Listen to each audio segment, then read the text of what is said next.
What I love is I'm now making podcast references in my house to my family and kids who do not listen to the podcast. So they'll bring up like Valentine's Day, and I'll go Valentine's Day month. I want a new dad. They have no idea what I'm talking about.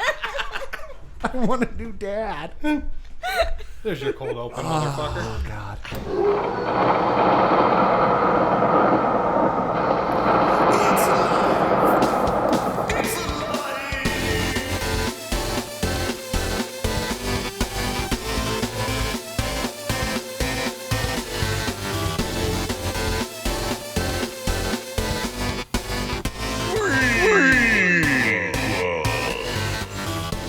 Hello, you effed up freaks. We formally invite you to listen to a brand new episode of the dearly beloved Freakwas.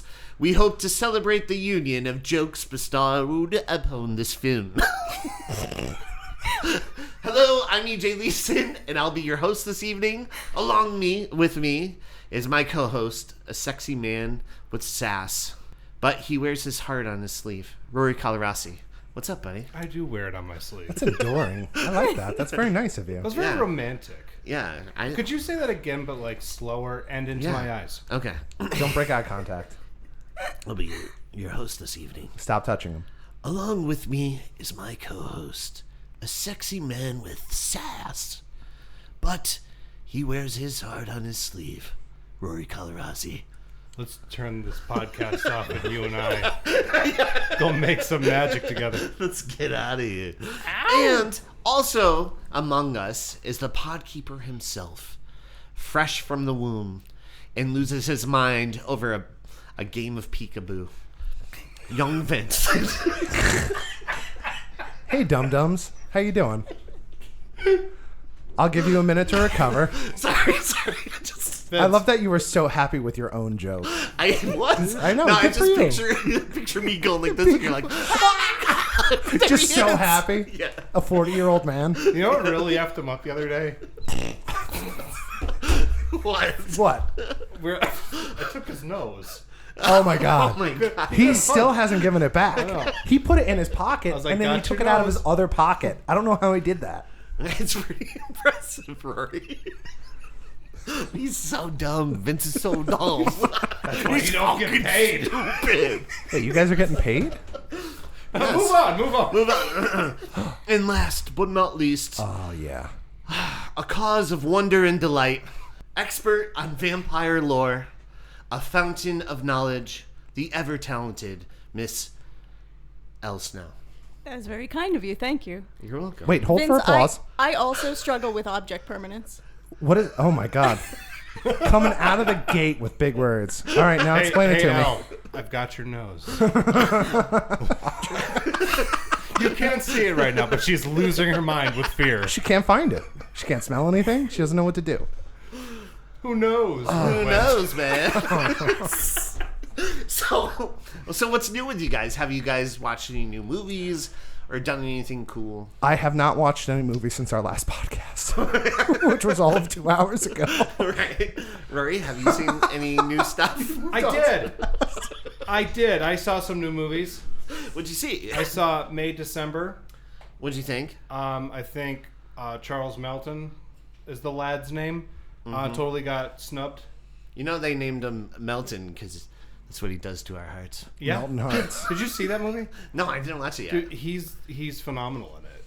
I have to watch it. I love the Riverdale kids, so I want to watch it. We also saw something at the same time in Yes, a we movie did. theater in IMAX. We got to see an early screening of Dune Part 2. Lucky. Mm-hmm. Well, Elle, what happens is that once you get that Freakwas fame, you start getting invited to premieres, early screenings, some of the finer restaurants open their doors to you. Did you overpay for tickets? I did. And I ate it out of the trash. Like we're supposed to. Yeah, that tracks. That makes sense. How about you, Elle? Have you watched anything new or crazy? The newest thing I saw was I went to see Lisa Frankenstein, and I enjoyed it very, very much. I love the soundtrack. Yes. Also, like the use of color in that movie, just fantastic. It's so bright because like so many movies that are coming out like are like oversaturated or like washed out, and it's like, finally something. It's a very vibrant visual style. You know what? I called it neon goth. Right? I feel like that was one of the things I liked about Totally Killer was that the colors popped on that movie. Yeah. Neon is an excellent word.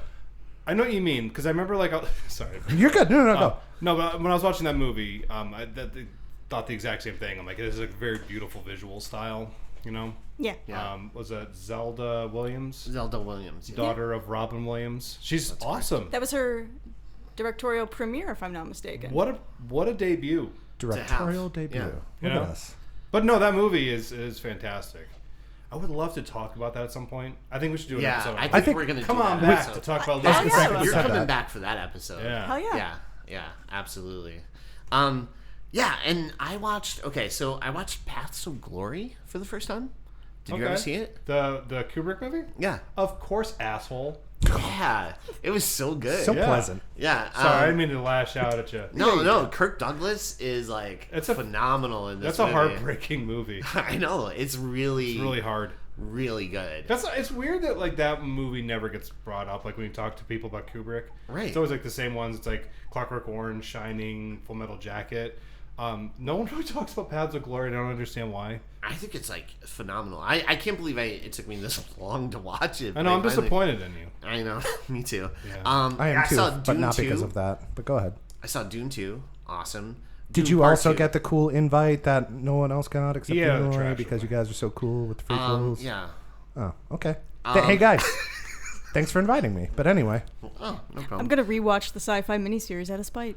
Good. For the record, go see Dune Part 2. There's literally a mid. no. But there's a caveat. What's that? How do you have to go see? You have to see it in IMAX. Okay. I'm not even kidding. That's all I'm saying. That movie, it's really funny to me because it kind of ends that argument. Like when people are like, there's no difference between watching a movie on my cell phone or in the movies. There's a big fucking difference. Like that movie, kind of screams it in your face. The word immersive.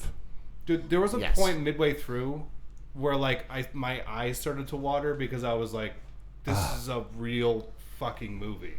I was just so I'm excited moved to see by it, the yes. fact that it was so pure and cinematic, and I'm so excited to see I want Dune Messiah.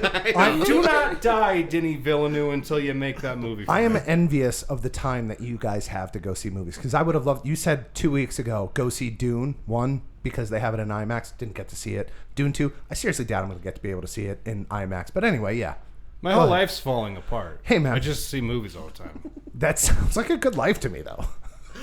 I mean, Yeah.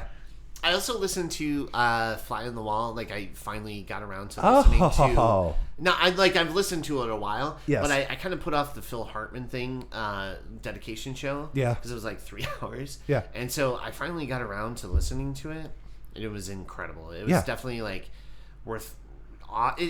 Everybody chimes in and tells all these great stories about Phil Hartman. and it's one of those because I've listened to that.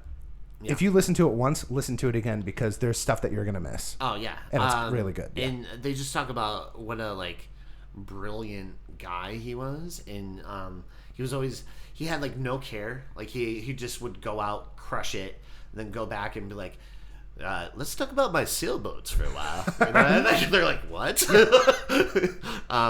But yeah, they said he would just always be just on. Yeah, he seems like he captivated. He was always the coolest person in the room. Yeah. Yeah.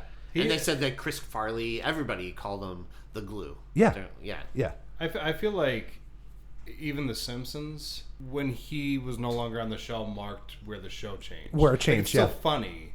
But Lionel Hutz and Troy McClure, they were just so specific to that show. One of my favorite sitcoms of all time is News Radio. And he was he made that show. So, yeah. I'm with you on that. Phil Hartman's fantastic.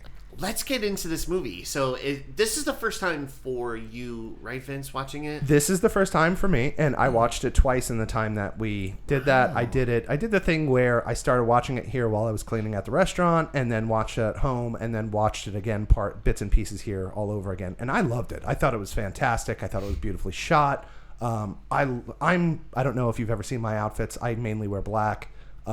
I love goth aesthetic. and this thing was chock. We're on the same page. This thing was chock full of goth, and I loved every second of it. That'd be a good name for a band. Chock full of goth? Yeah, I like it. Or like a goth event. A goth event? Okay. Yeah. Rory, was this the first... Did you see this in theaters or no? No. First time I ever saw it was last night. Oh, okay. And what did you think? Well, I said to myself, a vampire movie made by Sony, what could go wrong? Right. Morbius. No. No, I'm just kidding. I think Morbius is actually not nearly as bad as people make it out to be. I totally agree. Okay, so That's my defense. full confession here. Morbius is my favorite comic book character of all time. Morbius #6 was the comic book that made me want to collect comics. And I have every appearance he's ever been in. Like, if he's in one panel of somebody's flashback, I have it. And nobody wanted to love this movie more than me. And the first hour is a pretty accurate retelling of his origin story. The rest of the film is just Matt Smith living his best life. Yeah. Yeah, but it's like when you're watching it, you're not like getting angry or anything. No, it's just... It's stupidly entertaining. It's good for a 90s film. Exactly. Yes. It feels like a movie of a different era. And the sound design is gorgeous. Like, I love that entire soundtrack. Yeah.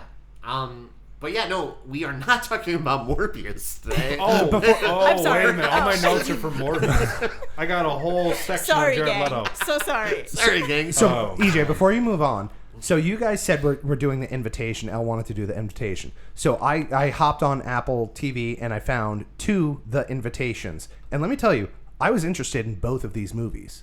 There's one from 2015 and there's this one. Both of them look really good. But watching this one, I really enjoyed this, and maybe we'll go back and do the other one first. Yeah. I hope you watched the wrong one. No, I definitely... You're just like sweating over there. You're like, oh, Jesus Christ. Which one did I watch? About 5 minutes from now, we're going to be... And now, wait a minute. Elle, you got to see this in theaters, though. Yes. Yes. I knew what it was going in. That it's like a Dracula... I'm going to say not quite an adaptation, more like an interpretation. Yeah. But I think it does something which very few films have attempted to do, which is to bring the Dracula mythos into the modern day. Right. There's not many films that have pulled that off. Like, just off the top of my head, I could think of like Dracula AD 1979 with Christopher Lee. Oh, 72? Right. Yes, thank you. Which has one of the best scores to any movie ever. Do you remember it? It's so awesome. And then the other being Dracula 2000. Oh, right. So, I mean, like, it's hard because it's so much a product of its time. And to get the mood right, to get, like, the themes right, this movie makes a really valiant attempt. And we could talk about whether we think they succeeded or not. Right. Yeah, no, it's a weird kind of continuation of Dracula's story. Yes. Yes. Like, I feel like this would kind of be like a... Not a sequel? Like a sequel. Continuation? Yeah, maybe? like, yeah. Dracula 2023? Yeah. It's like an alternate ending. Right. Yes. I can get into it when we get into the beginning of the movie. Oh, yeah. Okay, yeah. So let's go ahead and dive right into this movie. So the film starts on a rainy night and inside this giant mansion. That opening shot, though, you Yeah. just see the mansion, the crack of lightning. Yeah. It's so gothic. My heart was just happy from that opening scene. It was just like, immediately, let's set the ambiance. You know what I thought when I saw that? Because when they're going through the mansion and everything, Yeah. I was like, man, I'm really digging this new Underworld movie.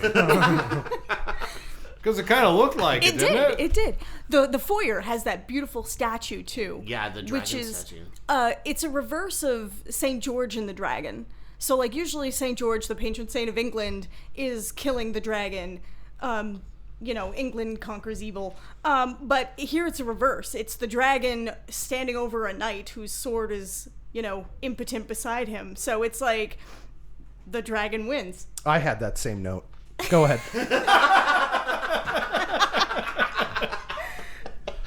Which is also kind of like a little foreshadowing because Yes. Dracula is son of the dragon. Right. So here is a Dracula who has won. He's conquered England. So it's kind of like, this is kind of like our first hint that this might be a continuation of the story. So like, what if Dracula won and his plan to, settle in England worked.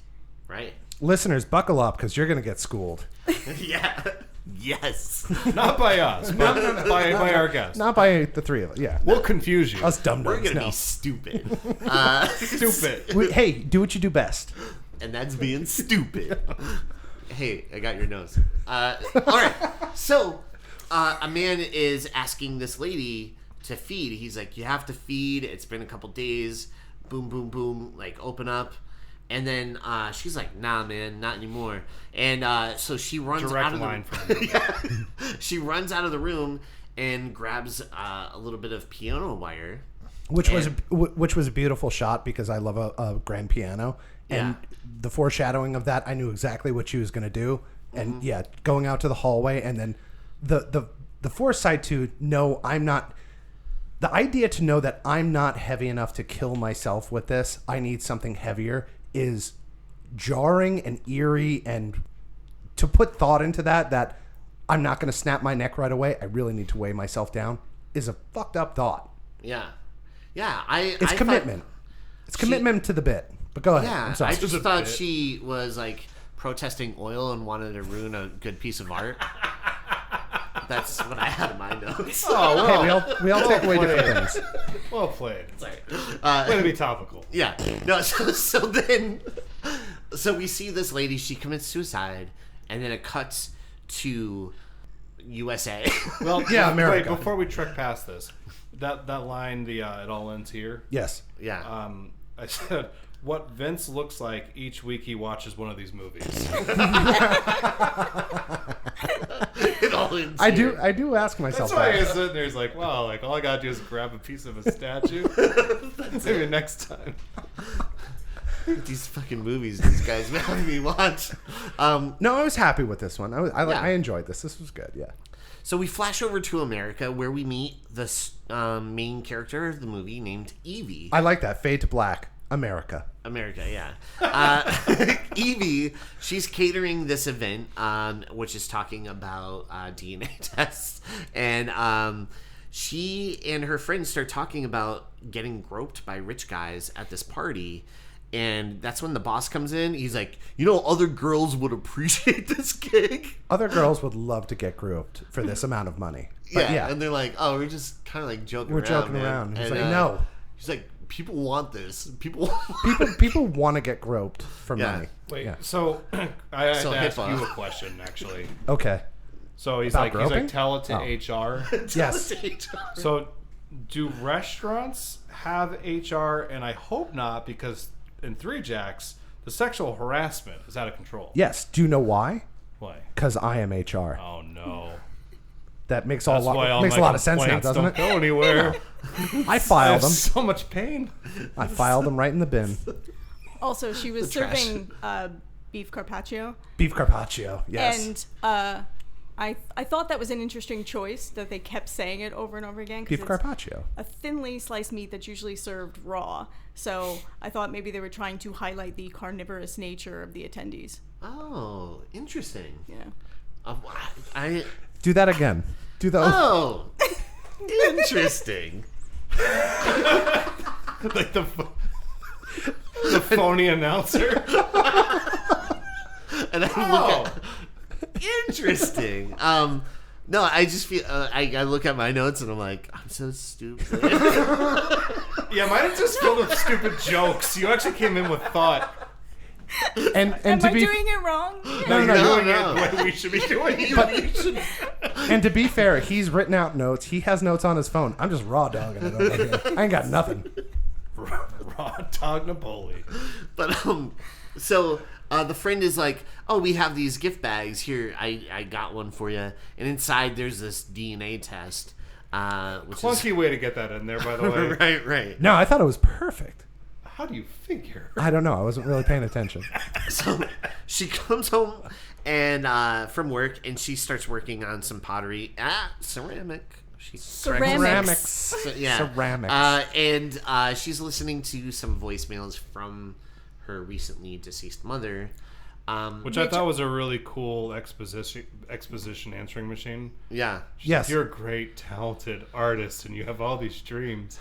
And the Like, what? and the picture of her with mom in the hospital bed with no hair. Yes, you knew where that was going. Mm-hmm. I think it was interesting because I think they're trying to draw parallels between our main character Evie and Mina Harker, because in chapter 12 of Dracula the novel, she mentions that I knew neither mother nor father. So, I mean, obviously, she mentions later in the film that her father had passed when she was young, and so 14. Her mother's gone. So, like, we're seeing somebody who, you know, doesn't have a family of her own and is starting this journey. Right. Yeah. And because she's bored, she takes this DNA test. Yeah. And so she, you know, takes it and then she sends it off. And then Evie gets an email from a long-lost cousin, like a second cousin named Oliver, who also did the DNA test and stuff and wants to meet up with her. So the next scene, she meets her cousin Oliver, and he's a delight. At a Swank coffee shop. And I just want to throw this out there because, again, yes, she is a struggling artist. Yes, she is a waitress or a server, whatever you want to call her. But the apartment that she lives in is not cheap. Where she lives, how high the ceilings are, the view that she has. She says she's struggling, but she's not. And I know it's for she's fodder. Hollywood struggling. If you she's look Hollywood when they're struggling. showing Okay. shots around the apartment, there are bills that say past due. Oh, I saw Yeah. the one past due bill, yeah. Yeah. And so she meets up with Oliver, who's awesome, and he gives Evie kind of like a little bit of the family history. He's like, oh, yeah, you have a grandmother who gave birth, and like the father took you off, and not took her, but like took the kid off and then raised, you know, that kid. A bastard child, which Right. didn't want the family to know that belonged in the bloodline. Yes. Hey, real quick. At some point, great either grandmother. before this moment or during this moment somewhere, they point out that he's wearing an ascot. Oh, that's the scene before when she's talking to her friend about whether they go to meet this guy. He and is the she's like- whitest guy I've ever seen. Yeah, Yeah. because she said he's wearing an ascot, and in my notes it says, "Young Vince, no!" Oh, no! Because Vince is our ascot wearer on the show. That's how I do. Yes. Yeah. That's his style. There's a couple of things in that conversation I since we're there that I wanted to bring up. Which one of them is Please. Evie says like, "What would he want with my broke ass?" And then her friend at another point says that they're all like all the British are racked with colonial guilt. And so I feel like that short conversation is the intro to one of the themes where it's like I feel like a lot of this movie deals with race and class and, you know, social status, and that is like kind of one of the themes in Dracula, where you have like somebody who's a count who is literally feeding on the people beneath them. So like I feel like that's kind of like one of the themes taken to an interesting angle. Yeah. And Oliver, he... in I South- love that she has points that are very well educated, and she looks to you guys, and you're just getting, yeah, okay. Well, I feel that because I'm like, I don't have anything else to say either. It's so well thought out. It's like, I don't, yeah, you're right. see, my thing I don't know is, why I I- didn't think of that. You guys can't out Dracula me. Well, You no, can't. it's just that, like We're not it's trying to. It's kind of Stop like a showing weird. off. It's a weird kind of thing because I did pick up all that stuff in the movie, and I did find it to be a little clunky.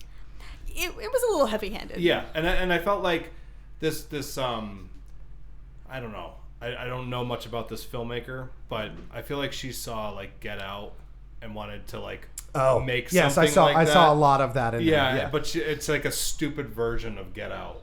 I thought this was good though. I like I, that. Okay, here, yeah, I'm gonna okay. tell you, I think the movie is pretty good, but it is like not well executed. So, had you've never seen Get Out? No, you'd have- I would have noticed that anyways. Okay. I just feel like anytime I'm watching a movie and whatever the message is being beat over my head, Okay. I'm just like, okay. So I have a little, I don't know, it takes me out of the movie a little bit. Okay. That kind of stuff, like, you can have it in your movie and it can be really powerful, but you need to know how to, like, It needs to be subtle. kind of put it in there in a way that's not so obvious. Yes. I don't know. But I didn't, you were saying that, I didn't want to, like, start flooding with negativity. So No, I bit please. I bit my tongue. We're here to have a discussion. I know. I know. It's just No. That's just We're story not time. here to- Story time with Elle. Yeah. No, but I like Oliver in this whole meeting, and he gives like the family history and stuff. But like, he immediately invites her to the wedding. He's like, "Oh my gosh, you should come." I can like meet- how he does it in a roundabout way, though. Right. It's not heavy-handed. It's right. like perfect. Like, we're not trying to lure you. Yeah. You should come just because it'll be fun. And I have like frequent flyer miles, Yeah. and you could use those. We'll to, have like- dresses. It's all Right. good. Don't worry. Did you Yeah. find some of the framing a little wonky?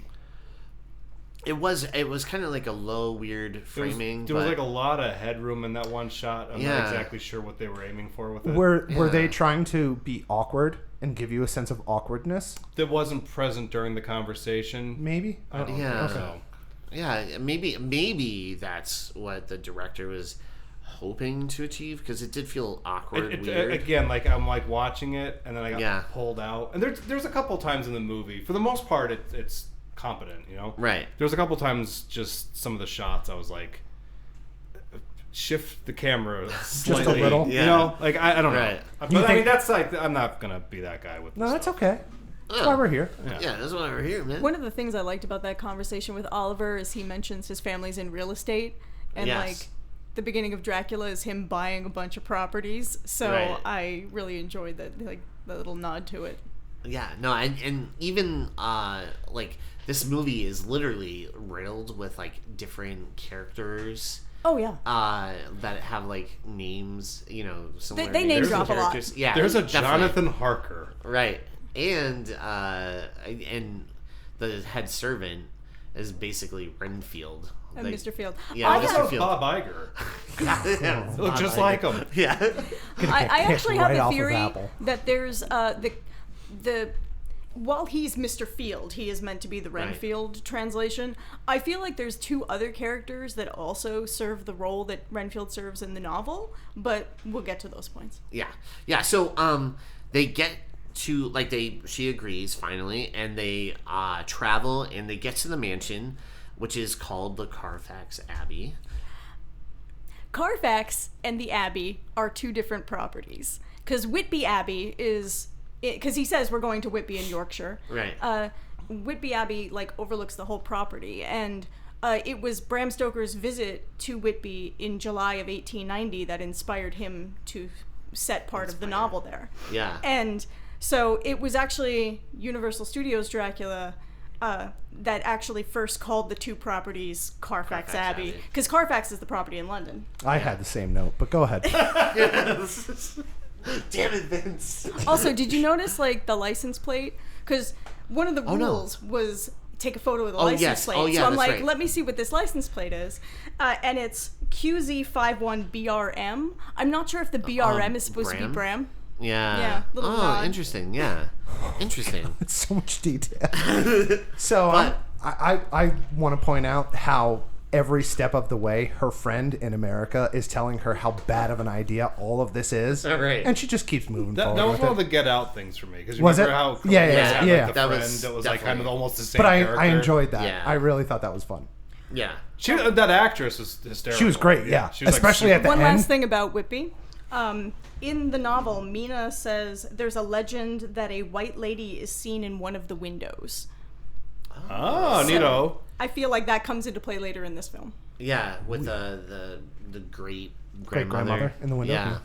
That's interesting. That's awesome. Yeah, so they get to the mansion, and right away Evie knocks into a maid, breaking a bunch of glasses, and the head butler, or whatever, Mr. Renfield, Mr. Field, I wrote, it's Bob Iger. yells at the maids, and Evie is like, dude, don't be snarky, like, relax. And as he's like about to like kind of lay into her a little bit, that's when Walter DeVille tells him to relax, and then we see sparks fly between him and Evie. So when I first saw Evie, I thought, wow, this is one of the most beautiful human beings I've ever seen in my entire life. She's got the curly hair, she's got beautiful skin, and then walks in Walter. And when I think humans can't get any more beautiful, this guy, my God, how how could you possibly be born looking that good? Vince, did it move? Yeah. Yeah. Chubbed up. I know. Firming up over here. Here's the thing. He was very dashing.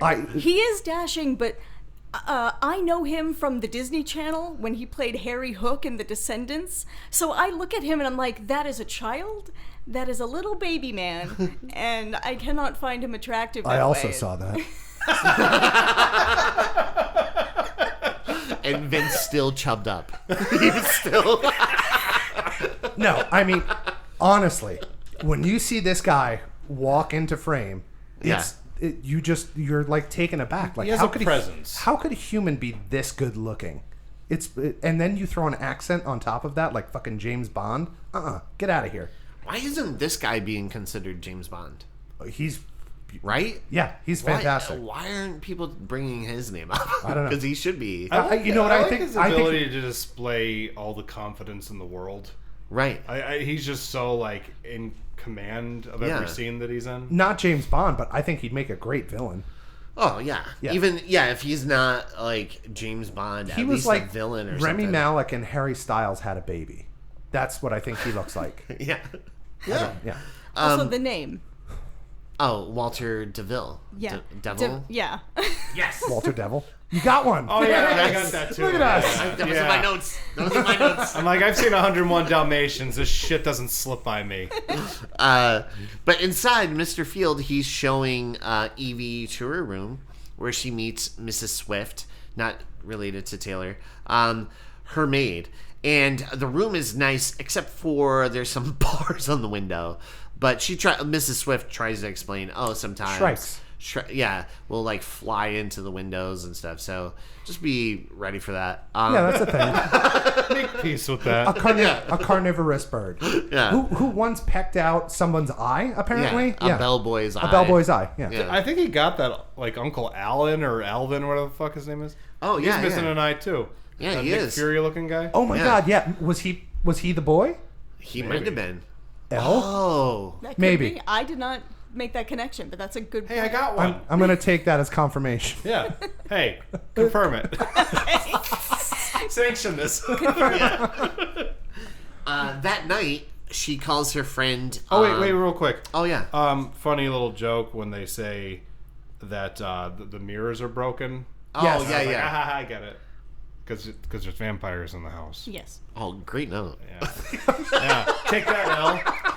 Yeah. The only note I have for that scene was when she says, I'm sorry, I know the pain of losing someone never really quite leaves you. And I really liked that genuine human connection she had with Mrs. Swift. You know what else? Just to ruin what you have there, do you know what I had for that scene? What's that? The maid really shouldn't have had to scold her for prank calling. Yeah. Right. When she's just yanking on the bell. She's like, Don't do that. It's like, Knock it off, please. Yeah. Like, she shouldn't have had to. Shouldn't have brought her to that point. I would have liked if Mrs. Swift went over and she's like, shake it up. Shake it up. You had that in your notes, didn't you? No, I didn't. No, I just okay, can't okay. Comedy, it's organic. It's organic. So that night, she calls her friend and they're on the phone and talking, and that's when Walt stops by to apologize again. He's like, "I'm really sorry about the whole way Mr. Field treated the new maids that were And starting." he was so genuine about it, too. So nice. Yeah. And the flirt is on. Like, those two are going back and Full-fledged. forth. Yeah. And the friend kind of overhears it. And she's like, "Oh my god, you have to hit it and quit it." Like, I think it's hilarious Yeah. that she's wearing an Outlander t-shirt, too. yeah. Oh my god, I noticed that. I didn't notice it the first time I saw this movie, but this time, like watching it for the podcast, I was like, she's wearing an Outlander the series t-shirt. Why I'm is like, that a reference? Explain it to me. Like I'm 5. Well, no, just Outlander is a show where this woman is traveling to Scotland and then she ends up going back through time and she falls in love with a man in Scotland. So I just thought it was funny. She goes to England and she's wearing the shirt of Outlander. somebody who travels. Right. And then Evie has this nightmare about jogging and the statue lady. Wait, did you skip past the thing where Walt shows up to talk to her? Oh no, that's what we were just talking about. Why? What do you have? Do you have something on that? Oh, yeah, I had. I Because he shows up at the door and he's got like it looks like he's on the cover of like a romance novel. Yeah, he has like that deep, only 3 buttons up kind of thing going. It's just like it says the like top 3 buttons. Yeah. Well, I put like it's like dashing Lord delivery. Would one less button be to your liking? Sorry, I had a text when you guys were talking about that. No, it's all good. So Evie, she has this nightmare and stuff, and then she Midnight goes spooky jog. Yeah, She jogged across the yard and was terribly winded. yeah. Did you catch that? She ran across the I'm yard. assuming she's finishing a lap, but okay. No, Well, I think I she got it. started and then she was like, that's She it. started at the door. Yeah, and She she's went just 20 like, minutes. That's enough. That was like a thing she tried. She's like, you No, know she's- what? It's hard to run in this city. I'll try it here. This is not for me. In the dossier, it did say she was bad at running. Yeah. That's why he's like, oh, I'll marry her. She'll never go anywhere. And if she does, we'll catch her. I tried to marry a track athlete once, and it just did not work out. She just ran right My past. powers are limited to some extent. But yeah, no. So she has this nightmare, and when she gets up, she's going to get some water and stuff. And Mrs. Swift is like, "Go back to bed. Return to your room." I love the shot of her running her fingers across the stair rail. and you see the wire and then she comes marks. across to where the wire marks Yeah. were from one. I thought that was That was just a- chef's kiss. Beautiful. That was some good Also, deeds. you can hear wolves howling. Yes. Like, Well, there's no and- wolves in England. But there's also, like, the subtitles actually said bats chittering at one point in that scene. So I'm like, oh, we have wolves and bats. Okay. Okay.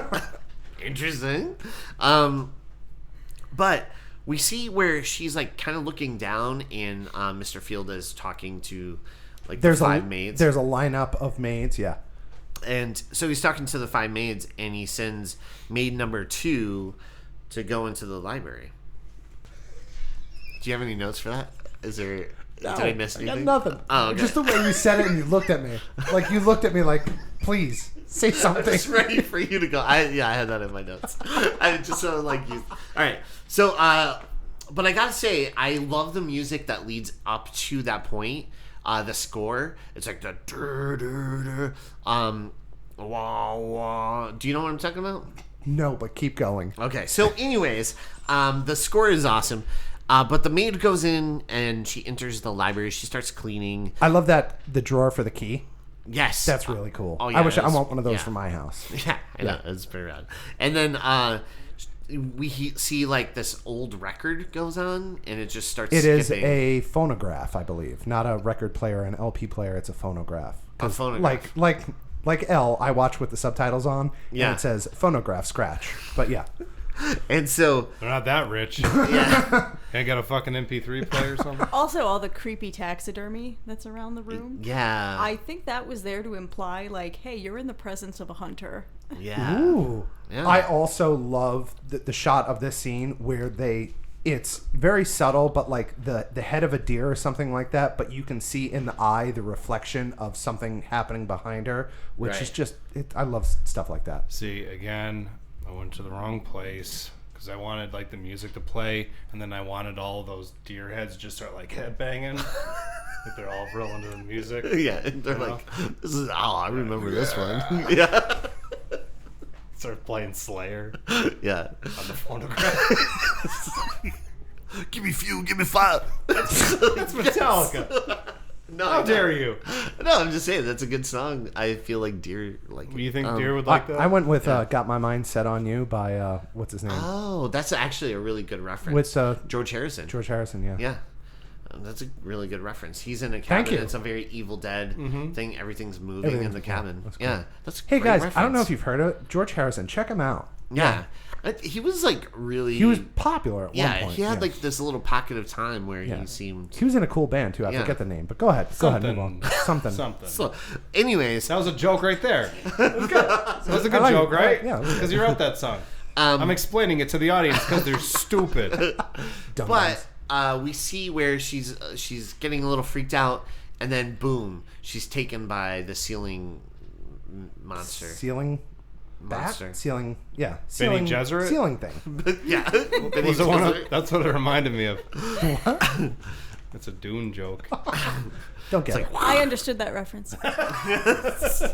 So the next day, Evie meets the other family members, great uncle Alfred, Orange Julius, and it's mostly dudes. Comes from the Orange Julius fortune.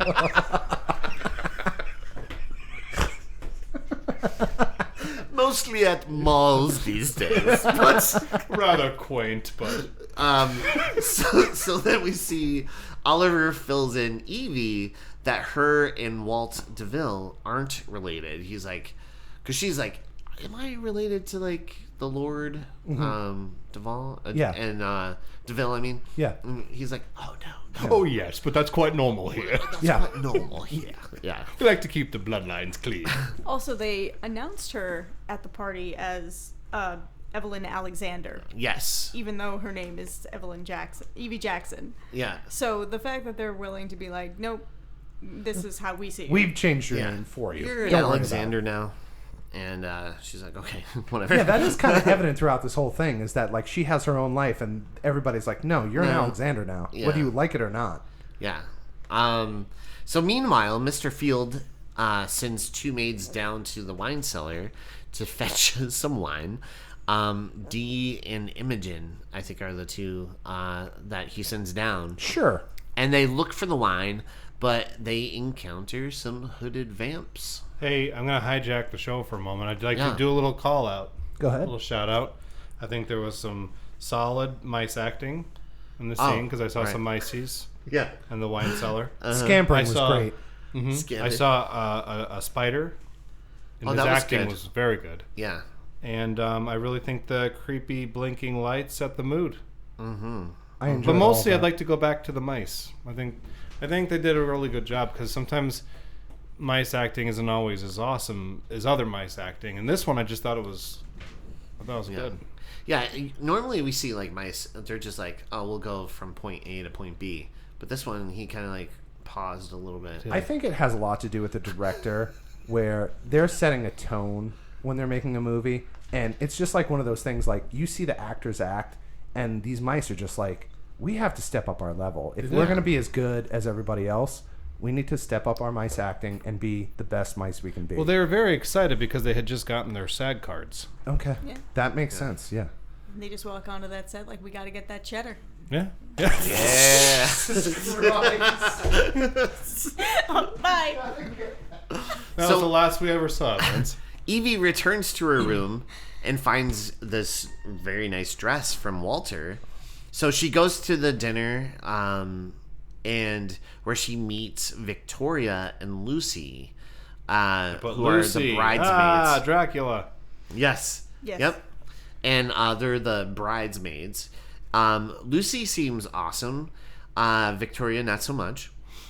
And I do like that little thing that Evie does where Victoria insults her, right? Like right away. And then Evie's about to excuse herself. And she looks at like Lucy. She's like, it was very nice to meet you. Then looks at Victoria and just walks away. I actually was like, Yeah. that was cool. Yeah. I thought that was a good ad. I don't know.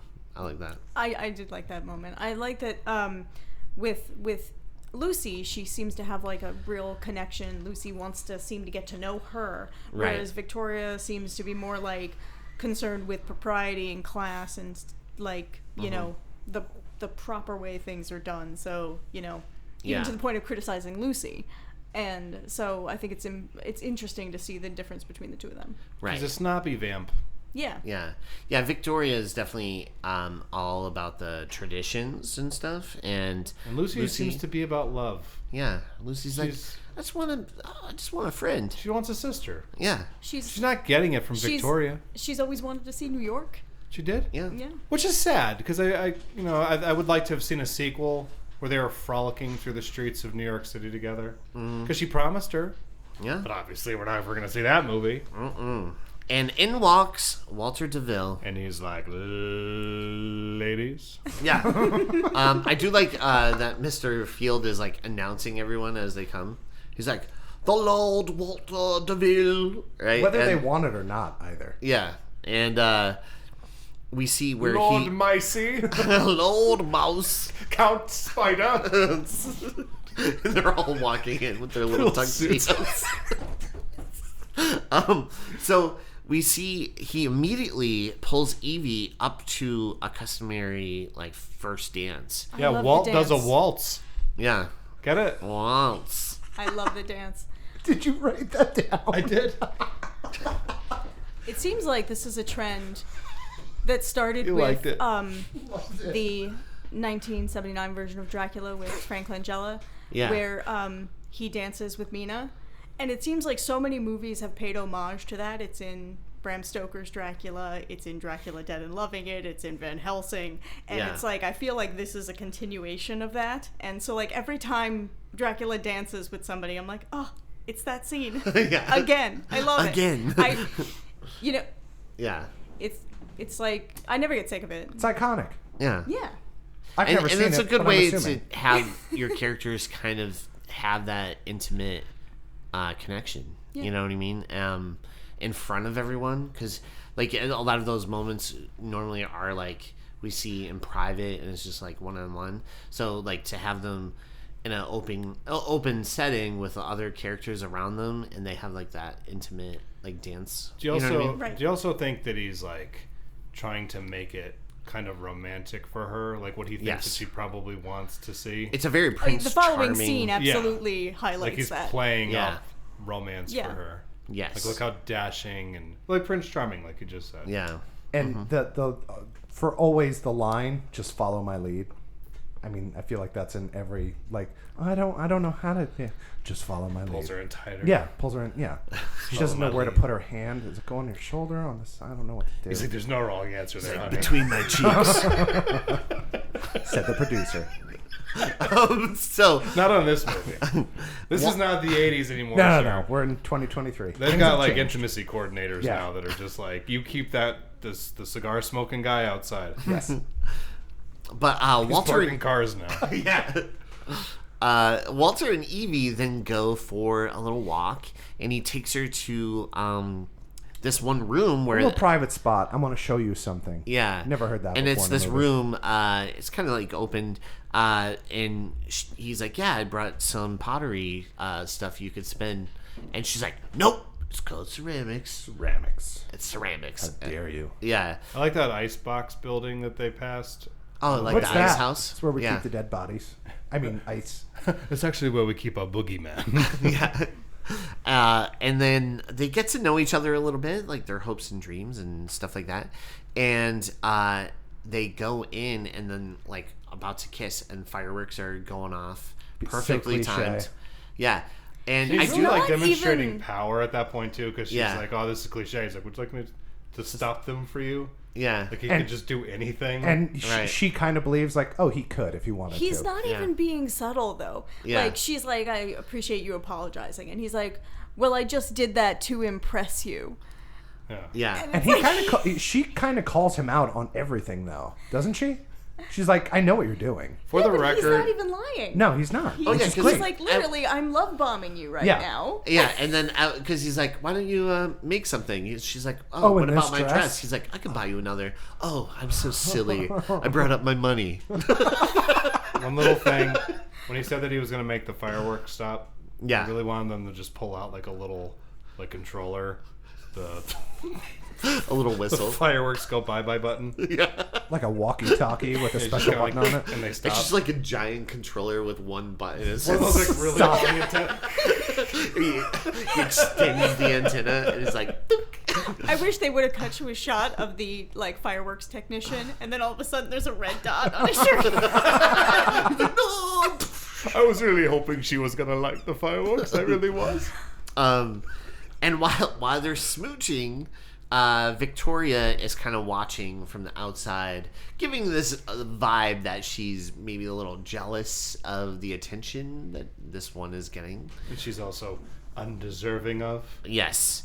from that America, from that land of America. lousy America. That night, Evie gets a visit from something, probably Victoria. But I actually really liked this scene because she looks up at the top of the mattress or the top of the bed, and she sees hands, but doesn't she also like sit up and then see at the door her grandmother or great grandmother, like something in a veil, very subtle, very quick. There's a woman standing right at the door, which I think was her great grandmother, and then she looks up and she sees the hands again. Yes, and then which I thought was like effectively it creepy. was great. Yeah, Except that whole scene was creepy. She does the dumbest thing though. She hides under the bed. That's where the boogeyman lives. Yeah, everyone knows that. Young Vince, see the hands you can't come sleep down at night because of that thing. Yeah, correct. The boogeyman's under your bed. It scares me. He's always singing Henry VIII, I am. And Whoopi Goldberg's like, cut it out, I'll take you. All right, so anyways. Was that a pottery reference? Yeah. Ooh. Well played. No, ceramics reference. Ceramics. But Walt comes in, and he reassures her. He's like, hey, everything's okay. He's like... the strength with which he pulls her out from under the bed. I didn't notice that too. He like yanks her out. Yeah. She feel like her whole body be covered with splinters. If I was under a bed and someone pulled me out like that and was like, are you okay? I'd be like, no. Not now. You hurt my ankles. I can't jog already. I mean, he just had like both of her legs in his hand. Next scene, she's in a wheelchair. I did not enjoy my time at the Abbey. God, I can't even jog, and now my leg hurts. So, anyways, he's like, "Hey, you know what? I could just stay in bed with you and keep you safe." And she doesn't miss a beat. Great idea. Yeah. She's which side do you want? want? Oh, you could do that? Yeah. Sure. All right. Yeah. Which side do you want? Yeah. Right away. And what's your preference? And he's like, excuse me? I love that he has to think about it. Because he doesn't sleep. Yeah, he doesn't sleep in beds. Like, I sleep standing up. Oh, okay. Yeah. He's like, would you like me to stay until you fall asleep? Seriously? Not in 400 years has that line worked. Right. Really? Counts on a roll.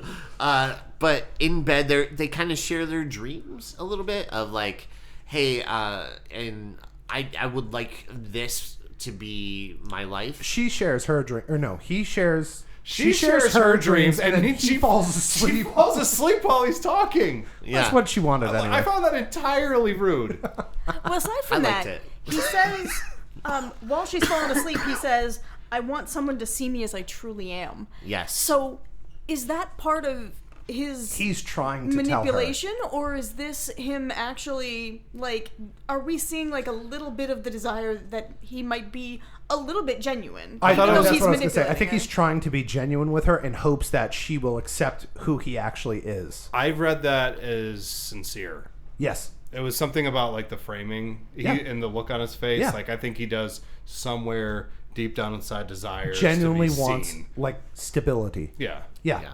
But he's an asshole, and he'll never get it. Yeah, fuck this guy. So the next day, Lucy and Victoria invite Evie to a spa day. And Lucy and Evie, they're getting along, and they're getting their manis and stuff.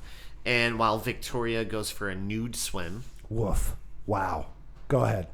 I was like, that's so unsanitary. Right? Yes. That's what you meant? Well, yeah, exactly. Sure. The set design of this scene looks awesome. Looks fantastic. Yeah, that set looks ultra goth, and then to have like that blue hint of water, but then rose petals on top of it, and the way she just slowly dives into it, I thought was magic for me. I think it'd be funny. Rory, go ahead, Rory. He's gonna fucking tear me apart. Go ahead, Rory. If they have that pool. If all the vampires are like playing pranks on each other by blessing it. Yeah, they're like, can you bless this water? Oh, come on! I'm burning alive in God here. Damn it.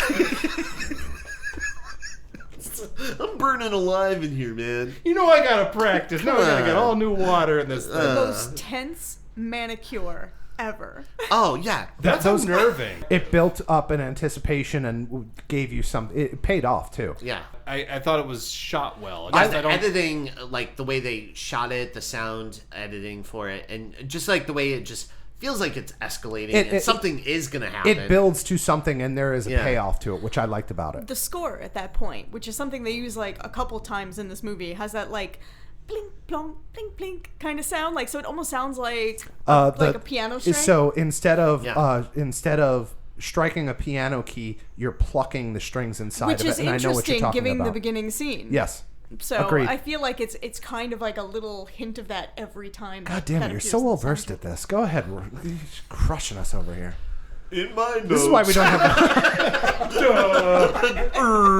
God damn. Lucy rocks. Victoria, not so much. Victoria, big boobs. Like...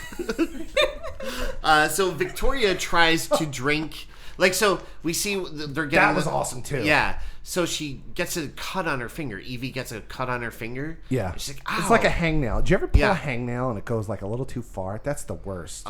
And I was like, ugh. Yeah. And then Victoria's like, oh, let me see that hand. And then she tries to like Immediately suck off the puts it blood. in her mouth. Yes. Yeah. You know what's weird? like, You did that. what? You did that to me the first time I met you. Remember I cut my finger and you just shoved it in your mouth? Yeah, it was weird because he had a Band-Aid on and you took the Band-Aid off. It was Right. like an old cut. That's weird that you Well, did that. it looked infected. That's what attracted you to it? Yes. I want that disgusting. It's like, there's a little bit of pus on this. I want that know. disgusting It's red. thing It in feels my mouth. it feels hot. We all have kinks, I suppose. Yeah. That's my fetish. Evie. Elle, I'm sorry. That's it. I'm sorry. You're like literally on a podcast with a bunch of idiots. You're like, I've got my notes. I'm being very intelligent. I'm explaining myself very well. We're over here. Just These three acting like a dum-dums bunch are of just idiots. Talking about mice acting. I always appreciate the mice acting segments. Yeah. In all the We call it episodes. out. No one Thank else you. does. That's why. All right. We're the only podcast that does it. Yeah. Yeah. I think I we feel should- like known we for should it. have a logo with a little mouse on it. Little Yeah, mouse? we should Yeah. change the Or a name to little Mouse rat. Schools. Ah, that's good. I'm writing that down. No, it's not. What? I like mouse quills. I like it. I'm writing it down. So Evie sneaks into the locked library and immediately breaks something.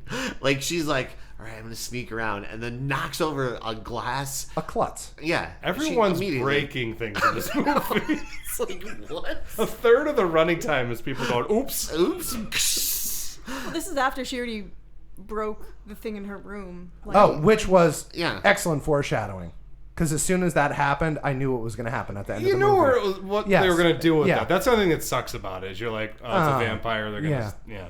If something breaks in the room and it is shaped in the perfect shape of a wooden spear, it's going to be used at the end of a vampire movie. And for the record, as far as the count goes, Yeah. don't leave your evil plans on the desk. That's a rookie maybe that was mistake. maybe that was part of it. What is he, Maybe Lyle Sage. Landley from the Simpsons episode with the monorail? Why do I always leave these things around? Monorail. Did you ever remember that? It's Yes. like the monorail's on fire and all the people are like inside screaming, but it's like a drawn thing that he did himself. It's just like, A detail he could have left out. why did he draw But that? he was like, I gotta have that. This is what I'm doing it for, kids. Next episode, we're reviewing the monorail episode of The Simpsons, season 4. So while she's in the library, she finds a file on her, mostly like her On Facebook. herself. It was Yeah. essentially her 23andMe profile Right. of everything and how she matched with Oliver. Yeah. And so she starts to pack up and leave. She's gathering all her stuff. That's when Walter comes in and he tells her it was just to know his guest beforehand. He's like, I've been taken advantage of before. Right. I wanted to vet you, and yeah. Even if he Yeah. hadn't been taken advantage of, he's completely in the right. Like, she's like, you wanted to read up on a complete stranger you were inviting into your house? I'm like, I don't Yeah, it's not think that bad. that's unfair. It's like, I just want to make sure you're not like an opportunist. Yeah, anything. or like And a then she's serial like, killer. Are you kidding me? You should just trust me because I'm me. That's what I was reading in that. I have I a honestly- dossier on everyone in this room. But anyway, go ahead, Al. Your dossiers are getting bigger. Yeah, they are. One of them is in crayon. What's that on It's Always Sunny?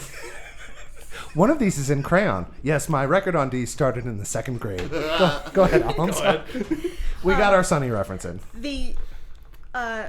The one line where he says, "You don't know what it's like to have people use you and take advantage of you all the time." And she was like, yeah, I do. I don't know that. And so I feel like that is the closest that they come in this movie to understanding each other through the class divide. Right. Yeah. I had the same note. You bastard beat me to it. I wrote that in the exact same words. In crayon. Word for word. In crayon. Mostly misspelled. Mostly misspelled. And some of my letters are actually numbers. But she actually buys this, right? She's like, oh, okay. You know Again, what? within seconds of it being explained to her, she's like, okay, I'm in. Yeah. I'm back in. Not only is she like, oh, okay, then she immediately hooks up with him. Like, they immediately go to boing, Within boing, minutes. boing. Yeah. Girl And- is dickmatized. yeah. Oh my God. That's our next T-shirt. And Dickmatized? Dickmatized. Did you just like come up with that on the fly? No. Oh, No, that's in the notes. that's wonderful. Thank you. so I don't know. they hook up, they boing, boing, boing. She got And dickmatized. he proposes to her. He's like, hey, wouldn't it be crazy if I just like proposed to you like right now? Like, why don't we get married? You know, there's Make already a double wedding. like a double wedding. It's like, that's, Sure. no. You know, like she's like, I'm not into that. Do I have to sign a prenup? Right? Yeah. Like, what? So later on, But she says yes. yeah, no, she's like, yeah. She and, like, agrees, yeah. agrees, but like, Half-heartedly. right? Like she's like, oh yeah, like that's gonna happen. And he was like, yep, done. Well, she says sure or something like that. She agrees, and then she's like, you know, I was kidding, right? And he Right. just smiles and leaves. Yeah. He's like, just like, whatever. But I like when she's like, more gifts, and it's like, this is after they sleep together. Yeah. So it's like, have you not noticed him love bombing you this whole time? Right. It's like, more gifts? He's like, no, I stop after so many. I have a gift thing. Yeah. Later on, Evie arrives for dinner. At the Eyes Wide Shut party. It's like a masquerade, yeah. And in more ways than one. And I love this scene. Evie is like, hey, where's the bride and groom? And this is funny because this is the first time she asks. Like, she's been to multiple situations where, Well, no, like, gatherings. The and- first gathering, she asked Yeah. Lucy how she knows the bride. Right. And they're like, oh, Cece, we've been friends for ages. Yeah. And, Fuck off. yeah. Well, fuck off. But she's like, hey, where's the bride and groom? And then Walt announces their engagement to everyone. He's like, yep, we're engaged, and everyone's like clapping.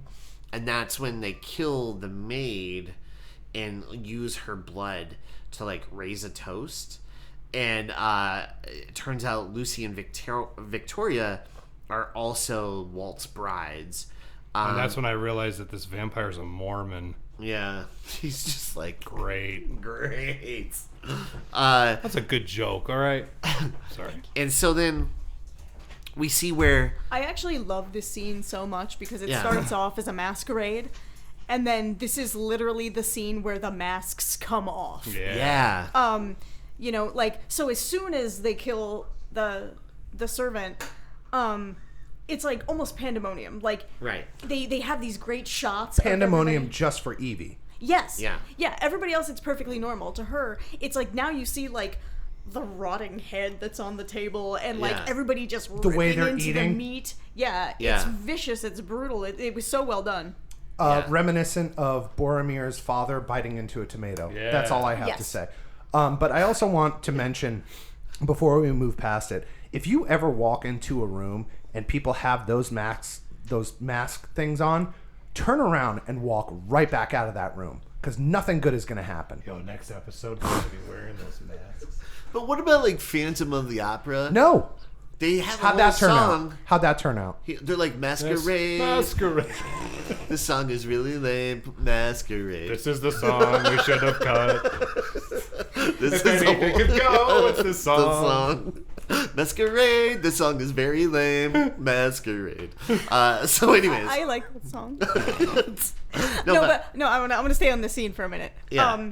The one moment that I wish they would have expanded on, like, is when she says she wants to leave, and like he actually like pushes her up against the door, and his teeth are right there by her neck, and he says, "You're embarrassing me," and then immediately goes back to fawning on her. Like, it Yeah. was just such a quick moment, and it's like, no, I wish they would have like shown that, like, yeah, he's dangerous and terrifying. Just like let us linger in that moment before you go back to, you know, being the guy who's like oh no, sweetheart, we're gonna get married. It's great. Would you say that like a lot that's problematic of a lot of modern movies though, is that they're always just kind of like rushing through things. They don't let it breathe. Yeah. I saw it as a display of power. And Well, yeah, him but I mean, saying just that, meaning like them rushing through the scene like that. It's just because it is. I think it's an incredibly interesting scene, but I don't think that they spend enough time to let it like marinate. let it breathe a little Yeah. bit. Yeah, I agree with that. But I think it was just him being like, I am in total control of you. I am in charge of everything that is going to happen here, whether you like it or not. Do you need your blankie? Please. Okay. Is it weighted? It is. Thank you. Yeah. Go on. Fuck. So, I forgot where I was. Oh, I thought you were just like mad. It's all good. No, we I literally was like, Pause. You're just like, I'm like, fuck no, this no, it's I episode. almost went to this page and I'm We like, confused I feel him like with I'm words. missing a whole section, and it was. So Evie is asking, she's like, So they're back in New I York. wanna Everything leave. is fine. and it's a couple weeks later. No. So Evie asks, she's like, I want to leave. I want to get out of here. And Walt's like, I'm Dracula. Love me. And Evie's like, I'm not into this. But he locks her up. Wait, in the basement. I love the line of, "Is no one here going to help me?" Yeah. Because all... it gives you a sense of being so alone, and like everybody in here is in on this except for me, and I am so alone. I am all by myself with my thoughts and my feelings because everybody else here is in agreement. It Right. reminded me of the theater vampire scene in Interview. Yes. Where like they have the woman on stage and everybody's just sitting there watching it like it's a play. Right. And she's like, And- please help me. And Yeah. then like all the vampires end up feeding on her. Yeah. But they think it's part of the show. Yeah. So it Yeah. very much reminded me of that, where it's like everybody has their part to play, so nobody's gonna, break ranks and help her. Right. It was awesome. I It loved was that. so good. Yeah, so he locks her up in the basement, and Victoria and Lucy fill her in on her new role, basically, as the third wife. And they show her her new place where she'll sleep is this coffin. Terrifying. And so they put her into this coffin And nail her ass in. inside. Yeah. And then eventually we hear, like someone taking the nails out. Which you think? Before we get to that, Yeah. what I love about the scene with Lucy and Victoria is how they're both speaking to her. Like, Right. Victoria takes like a kind of glee in the fact that she's suffering, whereas Right. Lucy's like, The no, sister? no, it's okay. Yeah, and she's just bride, saying yeah. like, we're gonna be sisters and it'll be okay.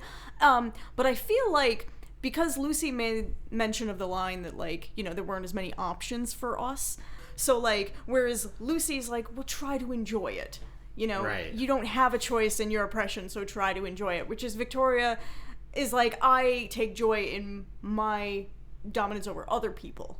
So like in her Yes. rank and her position. So Right. it's just really interesting to see like in that scene just the dynamics between all three of them. But but it turns out Mrs. Swift is the one who's love Mrs. actually Swift. Yeah, she's great. We're And supposed to love her, right? I think so, yeah. Yeah.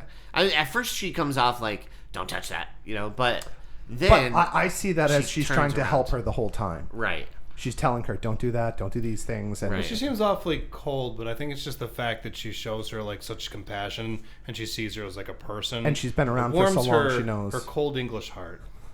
With a cup of Earl Grey tea. Okay, go A ahead. cup of Earl Grey. Chamomile. So, Chamomile. Oh, we'll get there. Shamamale. Chamomile. so Mrs. Swift helps out Evie and helps her escape and tells her to run and just never look back. Just keep going. She's Well, like, what's don't gonna- stop until you're out of England, is what she says. Right. Well, what's going to happen to you? I'm going to get what I deserve. That line is so Wow, powerful. That's a good line. Yeah. That's a really Yes. good line. Whoever wrote that, good for you. Good. Yeah. So I heard one of the mice wrote One of that the, oh, line. really? Yeah. Did they add it? Okay. They did a whole They had rewrite. notes? Okay. Yeah. Jenna Ortega came on. There it is. Came back for a rewrite. She's like, I might as well. I'm not doing Scream 7 now, so. I need some money. So she escapes to like The woods? the ice house at first, and she's hiding, and then she witnesses what actually happened to Mrs. Swift. Yes. But she's able to make it out of there and makes a run for it. I love the, again, always watching in subtitles, the blood drop hits her face, and then you see whimpering. Yeah. And then he turns his head around and he knows that there's somebody in there. Yeah. Whimpering. Whimpering. Yeah. Whimpering. So Mr. Field, she locks him into the ice house, but she makes a run for it, and she runs towards a small town on like the outskirts a little bit Of London. Yes. Yeah. And so she makes it, and it's pretty much like abandoned. It looks like She literally there's goes to the first house that she could get into. And so she goes to this house, and she's like, "Please help me." And they're like, "Go away." We don't have any money. Yeah. And then she's like, "Please." There's a girl at the door. Let her in. I just came from the DeVille place or whatever, and they're like, "Oh, did you say DeVille? Oh, come Well, on why in." Didn't you say so? Yeah. Well, that's a horse of a different color. Space horse of a different color. So an elderly couple named the Harkers, he's like, "Hi, I'm Jonathan Harker," and then they invite her in and give her some tea, Chamomile. and she realizes She's looking through the house and she's looking at vases and knickknacks and whatnot. And And she she sees comes that across a picture. photo Yeah. of the couple that let her into the house with the DeVille family. right. Yes. And then we kind of overhear that they say it's like, She "That's answers- Jonathan Harker." Yeah. Yeah, but she answers the phone in a manner in which you can tell that she's like letting them know that we have her. It's Right. not necessarily the police. Yeah, Exactly. It'd be really funny if, like, when she ran into that little house, the little shop, Yeah. right? And she's run away from vampires, and then she gets in there, and it turns out they have like a haunted doll problem. Yeah. You know? Sorry, you caught us at a bad time. We have a Annabelle situation going on here. And also a Chucky doll. See, like, I would love to happening. see like a horror movie where somebody runs out of like one bad situation into a completely different type of bad situation. That would be hilarious. She's like, hang on, I'm just gonna go splash some water on my face, and she opens the bathroom door, and the nun is standing there. The nun. The nun. I'm the nun. that could be a movie that we could write where every time she runs away and gets away, but runs herself into a different horror movie trope. She runs out of the antique shop from the dolls, and she runs into a field, and like a UFO picks her up. And then she gets out of the UFO, but she winds up in Haddonfield. You know, yeah. And then she gets Can't catch a break. And she then gets out of Haddonfield, and then she finds herself. Yeah, back at the toy shop, and she picks up a magical box and she spins it around a couple Yeah. times. She can't get out of it. Cenobites come and they're like, "You opened it, we came." You opened it, we came. Your flesh. That was my pinhead. That was good, actually. It was a really good pinhead. Good pinhead. I appreciate that too. So when she tries to make a run for it, she's not. She throws the tea in Jonathan Harker's face, and she tries to make a run for it. That's not good shit. And then as she's about to run out, This is gourmet tea. Use the Earl Grey. Scolding me with the Earl Grey, not the throw chamomile. this in my face instead. And she's like, "Really?" And she does it, and he's like, "Better." But Couldn't you have used the Lipton? Have some class, lady. Pinky out when you're flinging tea. have you no manners in America? Pinky out. So, as she's about to run out the door, Mrs. Harker knocks her out with a British Bulldog statue. Not the wrestler, but like just like a bulldog with like the Union I'm Jack. gonna guess a kind cookie of thing. jar. Yeah. Yeah, not the wrestler. Yeah, but just bashes her head. Yeah, British Bulldog, the wrestler, has the doesn't best come line in in and the whole knock movie. her out. He just clotheslines her. It's like, And then she has the best line in the whole movie. yeah, go ahead. No, you say it. You say it. You say it. I don't know. You say it. No, You say it. he wants you to say it because he has no idea what you're Yeah, talking what is about. What is it? She's like, don't fuck this up for all of us, dear. Which was great. As Yeah. she's blacking out. Yes, I love that. yeah, Don't fuck this up That for actually all did of make us. me laugh really hard. So Again, what? we have the Harkers, so like Right. implying They that turned you into know, assholes. Yeah, Who'da Dracula thought? won. Yeah. Like they yeah. work for him now. So Yeah, they're it's like one of the families that have now works for him or works for him. How bleak. Yeah. So when Evie awakes, she's back at Dracula's mansion, and she admits he admits he's the one and only Dracula of legend. Yeah, actually, may I? Yeah. First off, Everybody back up. he goes through a litany of names.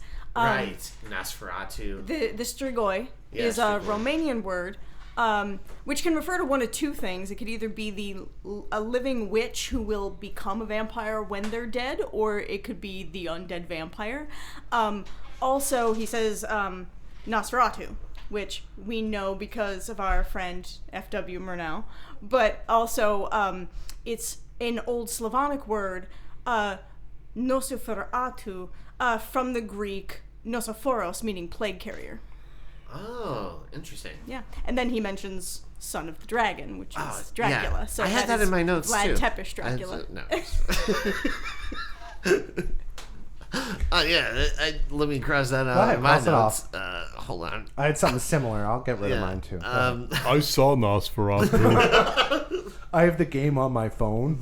I got the cliff note of Dracula. So she then walks down the aisle, down to wed Dracula, and she drinks his blood, absorbing, like, getting some of his power, and she then sets the altar on fire, helping the one lady escape. Like, I there was like one that maid her still wedding alive. veil looks like a shroud, Yeah. and then Uncle Albert literally is giving her away. Right. Like, Yeah. So that shot of her walking down the aisle with the veil over her face, how the way it comes out of focus and into focus, I thought was absolutely beautiful. And Yeah. like cinematography choices in this, that was one of the best shots in the entire some movie. of it looks really good. But I like the idea of her being blurred, and then you can kind of, it comes into focus and you can see everybody there at the altar, even him kneeling in front of you, and then the first thing that you see is her panning to the left,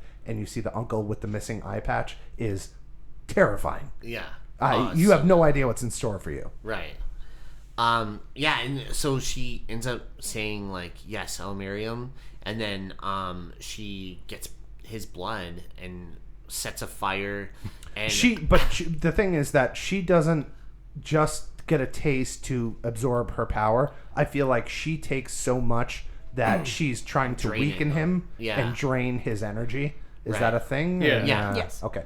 Did you find it weird that when the was it like a priest, like a hell priest? What was that guy? Awesome outfit with the mask. Yeah. What was that guy? A demon priest. I don't Okay. know. When he says to her, "Do you take Dracula to be your husband?" She's like, "Are you kidding me? I give my right eye." And then she looked over at Uncle Albert. And he was just staring. I meant lowercase j. Cross the T's and dot your your lowercase lowercase J's. J's. So I wanted to get the Wayne's World reference, and that's where it went. All right. Excellent. So Evie stakes Dracula and kind of weakens him. And when he gets staked, he actually gets a little older. He looks like an older Mark I thought that was Consuelos. a really nice touch that he aged, because in the beginning of the Dracula novel, he's old, and as he drinks blood, he gets younger and younger. Right. So to see the reverse of that was really cool. Yeah. And Still looked handsome though. yeah, Yeah. still Handsome looks as hell. great. Silver Fox. Yeah. Silver Fox Dracula. A little salt and pepper. Silverbat. What is the lore as far as vampires go? So a stake through the heart won't kill you immediately, or how does that work? Because I thought With that Dracula, would. it's a little different. Like, Please, EJ, let the expert, please. Okay. yeah. Well, so what it is sometimes. No, I don't want to hear from you. I want to hear from Elle. I thought you said expert. Oh, okay. Go ahead. Oh my god. Oh shit. Gauntlet Wow. thrown. Them's fighting words, sir. So explain to me No, go why ahead. a stake through the heart doesn't kill him. In the mythos, there's like Van Helsing explains like several times that the head needs to be cut off and the stake through the heart and the mouth filled with garlic and then everything consecrated. 3 for 3, the trifecta. So, if you notice at the end of the novel, that's not what happens. They don't even stake him. I haven't. I can't read, but go he ahead. gets knifed to death by a Texan. So a cowboy knifes him in Quincy, the chest. right? Yep. Yeah. And so Dracula kind of smiles, and so like the ending is meant to assume that like maybe Dracula didn't die. He just called it a day there. So the fact that Gonna take a break and regain his energy? Yeah. Okay. Go ahead. There was a sequel, Dracula the Undead, written by Dacre Stoker, the great-great-grandnephew of Bram Stoker, and it based on Bram's notes, and it implies that Dracula did survive that encounter and went on. But in traditional mythos, the stake through the heart was not meant to kill a vampire. It was meant to literally hold them in place and keep them in the ground. So you can kill them.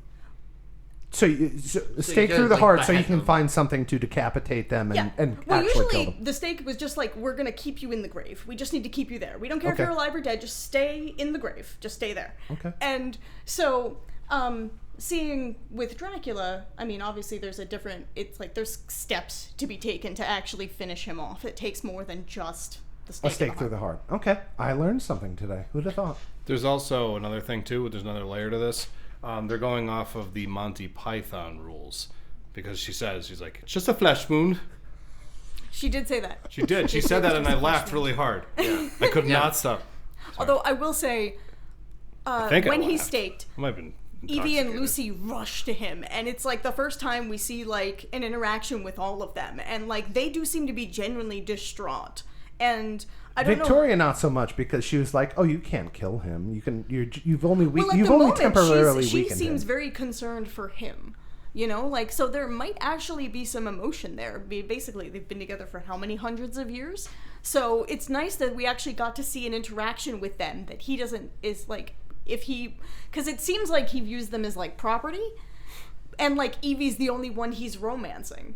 Okay. And well, right now, I'm assuming he romanced the other girls. But also, earlier. like, if he dies, they kind of go out too, because vampires have like the Christmas light rule. Right. So there's still that, because we haven't seen any tenderness to them before. Like, is this genuine concern for someone they care about, or is this them like concerned with their own self-preservation? I took for Victoria 100% self-preservation. Okay. She likes being a vamp. I could tell. Yeah. She likes swimming around in the pool. Yeah. You know. Kicking back. She's all about that pool. I also like her swimming around in the pool, but go ahead. Yeah, I have notes on that. I love how when she's leaving the room, like, it's on fire, and like all the guests have scattered. Yes. And she looks at Oliver, and he's just like, oh, and he takes off. Yeah. I love that moment. Yes. And away I go. I actually really like that actor. Me too. Oliver, he's very... British? Very British, but charming. Like, charismatic. Yeah. Yeah, I liked him. Yeah, he was fun. Yeah. He's in Mamma Mia, Here We Go Again, the sequel. And he plays Headbanger Harry, and he's great in it. That's also in my notes. Is it? Yeah. That's crazy. Well, Vince is the biggest Mamma Mia fan I've ever met. Yeah, you like ABBA in general, right? I love That's ABBA. your top 5. Sometimes when he's cleaning in here, I just see him dancing around to ABBA. Do you like is it the ABBA or just ABBA? It's Deftones are upset with you. Wait, Deftones or Deftones? All of it. Okay. Yes. All of it. So Evie tries to escape, but Victoria gives chase and fights Evie. Lucy steps in and helps kill Victoria, but at the cost of her own life as well. And they both die. I really want to draw attention to the expressions on their faces in that moment, because it's silent, it's without words, but it's so powerful, because you have Lucy, who just looks frightened and terrified, like, and shocked, like she didn't expect she would do it. And then Victoria actually shushes her a moment, but then the look on her face is such like sadness and regret. And I really took note of that, because that's the same look that Rory had on his face when he saw The Last Jedi. Want to do another take? Wow. Wait, No, can you do another take? No, that was Hold fucking on. perfect. Now, insert Rise of Skywalker. You don't have to really do that. Can you do it again? Can you get through it? Can I do what again? Ready and whole line thing? it up in your head, but Okay. Oh, the joke's over, Vince. no, that's fine. We're good. No, try it Hard again. edit? Hard edit. That was perfect. You want? That was a great. Thank you. But they both die on this sword. Was that it statue. intentional that she was going to kill her, but also have to sacrifice herself? Did she know what she was doing? I don't know. I'm not Lucy, man. I don't think she did. Elle, what do you think? I Yeah, don't Lucy. think she did. And honestly, I'm sad that they chose to kill off her character. I would have liked to see a redemption arc for her. Like a They- girl. It's kind of a redemption arc, though, isn't it? Well, I mean, there was so much that she hasn't done, and she has to make up for hundreds of years of feeding on people. You would have loved to see her in New York with Elle, having a good time, girls' evening. Mary Tyler Moore opening. I actually have in my notes, she'll never see New York like she wanted. Throwing their hats in the air. She never will. Maybe a little Laverne and Shirley, actually. Yeah. They're working in the factory, and they take off the Doing gloves. it our way. Doing it our way. I just want to point out that me and Elle are trying to have a serious conversation, and these two fuckers are making a Laverne and Shirley reference and just tickling themselves. We know our demographic, man. We're very popular with the teens. Laverne and Shirley stuff, man.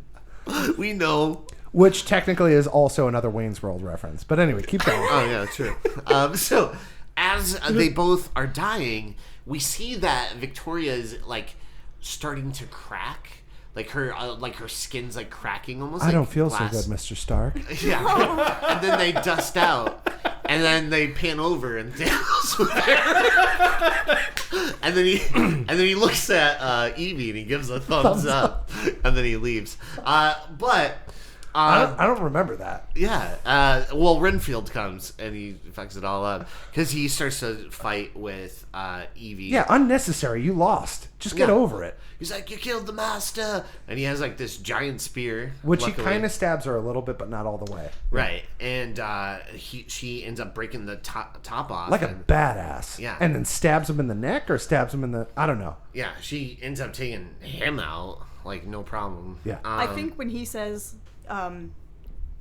you were so beneath our standards, it kind of echoes what Victoria was saying in the previous scene when she says you're nothing. Right. And it's just kind of highlighting that, oh, we don't have to pretend to like you because you're not married to the Lord anymore. So, all that disdain just comes out because there's not status keeping that decorum in place. Right. You guys ever find it disappointing in these movies? They have these monsters that have been alive for hundreds and hundreds of years, and then fighting them, it's a mild inconvenience. They all just die so quick. That guy runs into the room and within seconds she kills him. Right. Right? I don't know. Yeah. I don't know. I mean, that says something, though, because, how many monsters do we not fight because we're just afraid? And if anybody actually did it, they'd be like, oh, that was so easy. I think that's... Okay. That's a deep moral conversation. Yeah. That is way above I'm talking about our... vamps. No, that's a good point. Yeah. Not only is that a good point, that's a beautiful, mature point, but neither of us are going to get this. So let's just keep going. Let's plow through this. Evie planned this out pretty good. She made up her map and she was like, "This is it. Don't This be is how I'm doing scared." it. Yeah. So, as she's about to leave the mansion, Dracula catches up to her, and he's like, "You can't leave." And then she pulls out her pottery. There's a shot of her running down the hallway with him where she looks back and he's on the crawling. fucking ceiling crawling. That shot was beautiful. That shot looked awesome. Dude, go see Madam Web. Oh my god! Fuck you! Damn it! Leave him alone. Stop touching sorry. him. Oh my god, that was coming out of my mouth. when you said They that. got physical right there. Yeah. What are you talking about? No, I was gonna say, go see Madam Web. There's all of that. Is that a thing? Yeah, That's a thing in the just movie. Okay. Running I- and a guy on a ceiling. I know, Yeah. but I love that. I just love the shot of her looking back. He's not there, but Yeah. then there's a light flash, and you can see him in the fucking corner of the wall, ready Right. to crawl at her. I thought that was terrifying. It was to me. really cool. EJ, who wore it better, Madam Web or The Invitation? You know what? I'm gonna give it to Madam Web. Yeah. Yeah. There you go. Wow. Yeah. I won't see it. It doesn't matter. Madam Web makes Morbius look like the Godfather. That's what I've heard. Well, Wait, that is a direct quote from Elle. That should be on a billboard or something. Yeah, Morbius, better than Madam Web. But yeah, Dracula, he catches up to her. She literally cuts off his arm. I with- like that she gags when she does it. Yeah, She succeeds in cutting his arm off because he's choking her with it. Right. But at the same time, She's still she like, just "That's has fucking a moment gross." where she hold it back. You know, Yeah. I appreciate that so much because if someone's never done that before, that's a very real reaction. Right. Oh yeah. I could have used a one-liner. I take your hand in marriage, or something like that. That's a good one. Yeah. All right. Or she references Once Bitten, and she's like, "Hands off." He belongs to me, hands off. I'll tell you just One more time. Yo, if anybody at home is listening to this, which I'm They're sure not. they're not. They're not. Dude. They're Everybody not. who They're listens to definitely the not. show's in the room right now, but hey guys, we should all watch Once Bitten together. Yeah. It's a great movie. Jim Carrey. JC first. I do like that movie. Yeah, That movie me too. rocks. So she cuts off his arm and she just kicks him into the fire. I thought she was gonna lop off his head with the She just, same thing. this is Sparta. Boom. Right. Yeah. She just was like, this marriage. Kicks him right This into the is fire. Whitby. Boom. Fire. Who wore it better, 300 or The Invitation? I'm gonna have Invitation. to give it a 300 for the half-naked men. The correct answer was Madam Web. No, she's Yeah. right. Okay. Madam Web. Sorry, man. Madam Web. So she kicks him into the fire. She walks out of the mansion, and the whole Cool ass mansion's shot. just like ablaze, like it's all on fire. Cool Her drinks walking don't look out- explosions. Her walking out of the Yeah. Abbey, awesome. Yeah. That looks so cool. It's it's the movie trope of walking away from an explosion. It's fantastic. Which is fine in this movie. Yeah. No, it works. was it was subtle. It was Yeah. it was good. Yeah. It's there neato. wasn't- Yeah. It was all right. Neato. Neato. Yeah. I like that. And you think the movie's over because No. it fades to black, but it goes boom. Hey, 2 weeks later, check this out, and we see where Evie and her friend from New York, they're still in England, and they tracked down cousin Oliver. Her BFF showed up, Right. and she was like, "I'm a badass girl. Right. I'm gonna cut all my hair off. I'm gonna rock this super short hairstyle, and let's go beat the shit out of this guy." This is the definition of not knowing when to quit. Yes. Yes. This is embarrassing. I think the scene ruined the movie for me. It did. It did. It's so bad. She saves it with the bat, though. She saved, No, it's worse. No, because when the friend pulls out the bat, she's like, "I brought a bat. Get it?" I went, "I got it, man." I absolutely got it. Yeah. Unfortunately, I know what you're talking about. Unfortunately, I get it. Because I see what they were going for. Like, this is the man who manipulated you into this terrible and abusive situation. Like, yeah, he deserves some comeuppance. And I think they were going for, like, an Attagirl kind of a feel. But you've already established with the lore that anybody that was a vampire is now not, and that these three families are now ruined.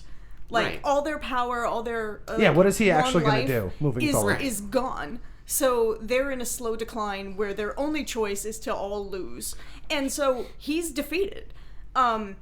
You know, and so obviously he's on the phone with someone talking about her, but he thinks that she's in the same boat. Like, they're not a threat to each other. And she shows up with a baseball bat, and her friend says the plan is to take him the F out. So they're not just going to have a talk with him. Like, if she had shown up with police or, like, lawyers and be like, "Oh, well, I'm his wife, so I get his estate now, haha, and I'm going to show you a thing or two." No. You know, like, that would have felt like a comeuppance. That would have felt like justice. This is our heroine. But our heroine is now A thug? going to beat a man to death. Yeah. And so here's what I feel is, like, even though she's not a vampire, if this is the length she's willing to go to, then DeVille succeeded in making her a monster. She chose premeditated murder. Yeah. Which 2 weeks. is- yeah, She had 2 weeks. This wasn't like fight or flight like when she was leaving the mansion. So here's the only thing that I could think of why they chose to do that at the end is that she wanted a sister so bad that when she had this relationship with the blondie from Lucy. in England, Lizzie, that all along she had a sister and it was her friend. So she doesn't need that other friend. She's already got family, and this is her family, and she's now here to support her and beat the shit out of a man with a bat to death, probably in the head. It's going to be bloody and messy. No one brought tarps. No one brought towels. No one brought a rug. How are you going to roll up the body and get it out of there? Dude, How you are know they what going I to get thought away about with this whole this? scene? I was like watching it, and I'm like, yo, this is like pretty cool. Not like it was completely unnecessary. You know what I thought of? Hard edit.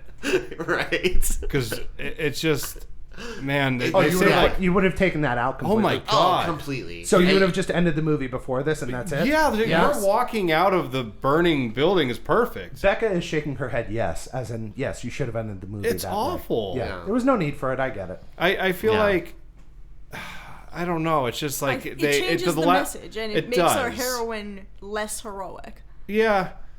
And I It just just doesn't add anything. But like, wait, it's stupid. Are we to assume that she kills him or just beats the hell out of him and lets who him know? cares? She said the plan is to take... Yeah, you're right.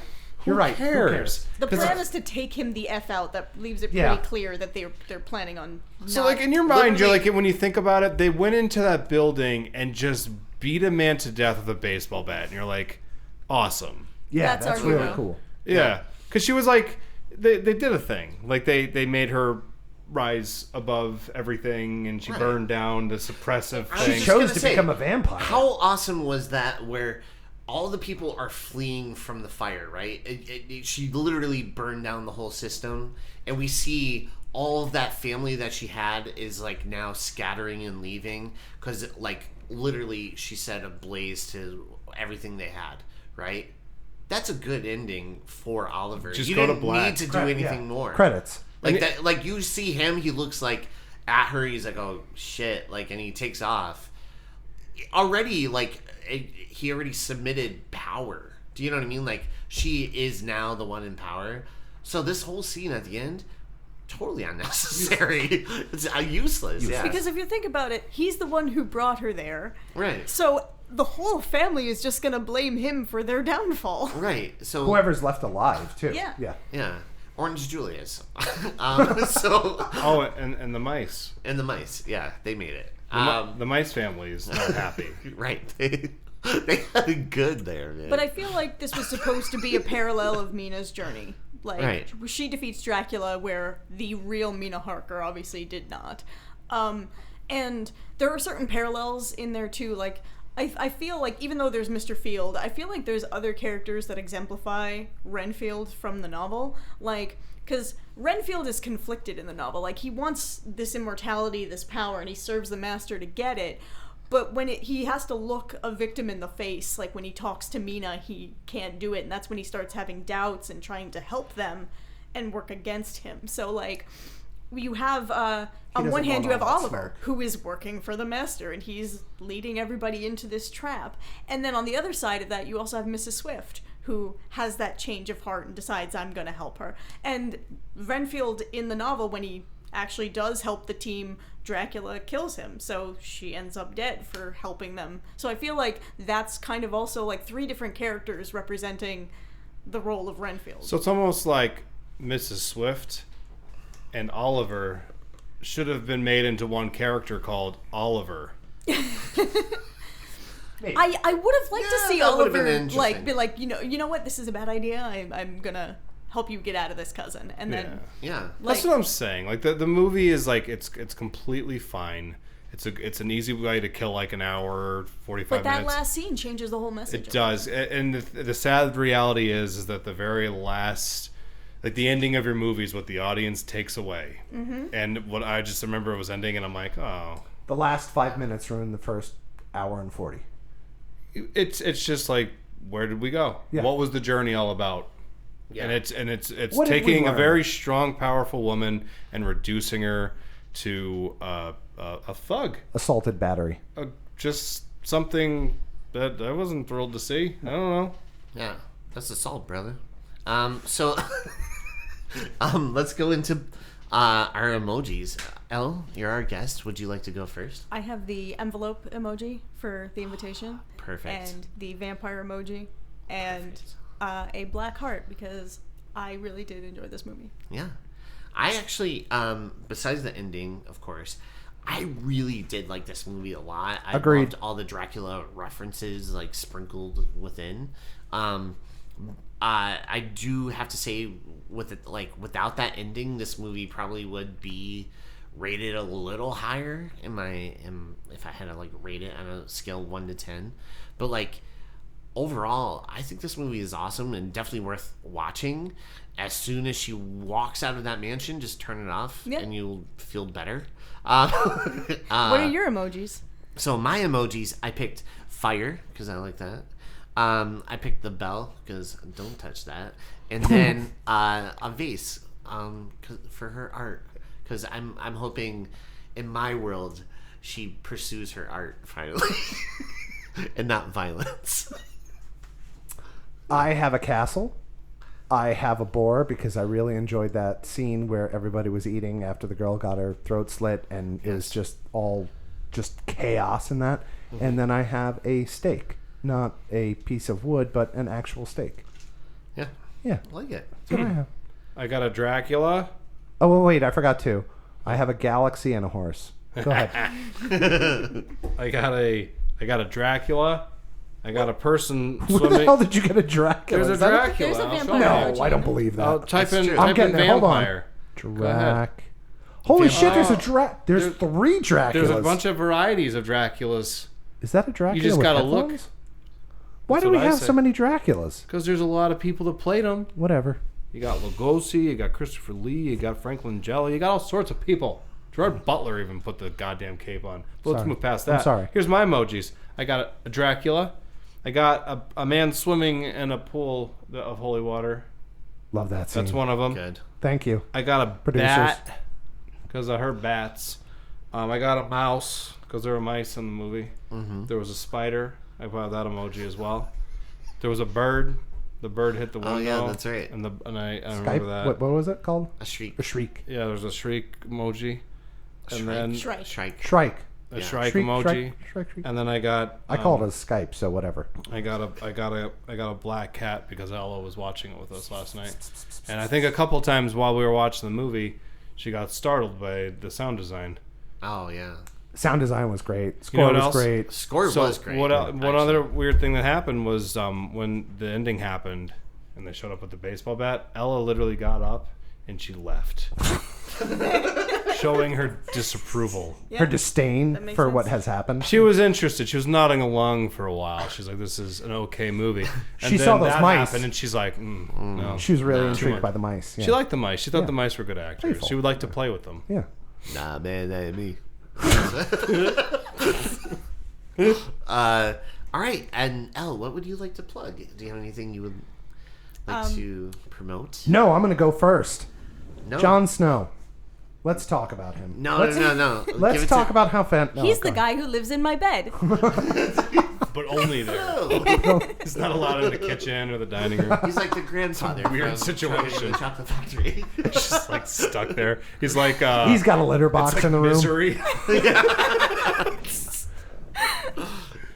Go ahead. No, go with your plugs. I just wanted to talk about your husband. But anyway, go ahead. Oh, well, if you would like to see my husband do the thing that he does with music, March 23rd at the Moon Tavern in Dixon City, Pennsylvania. You can check their Facebook page for the Eastern Tribute Collective. It's also easterntributecollective.com. And you can find out what all of those tribute bands that he's in are doing. And it's one-stop shopping. And we'll all be there. And also, if I may, Have at it, love. ladies, gentlemen, creatures of the night. Are you looking for a place to get a bite? Then come on down to Three Jack's Burger Bar in Dunmore, PA. Yes. This place has the best and juiciest burgers. Something you can really sink your fangs into. You don't need to be an Alexander to eat here with their affordable prices and $3 Jack and Cokes. For those of you who never drink wine. So don't wait for an invitation from your estranged cousin from England. Stop by today. Three Jack's Burger Bar. Basics done better. That is. Can we run that every single time? I think we should. That should I be, honestly like, think the we ad should. We have. That is so good. We should film an actual commercial. I was gonna- like black and white with all like the fog and dress just up her as dress up Vampira. as. That's what I was gonna say. Shut up. Are you serious? We're spending too much What's going time on? together because Yeah. there's a lot of A little too much. a little too much time. Very seldom do I take the headphones off and just enjoy people talking. That was fantastic. That was Thank you. Yeah. That was wonderful. Well written too. Thank you. She took everything. It was in my Took notes. the thing. And she took my thing again. I don't know how she keeps doing this.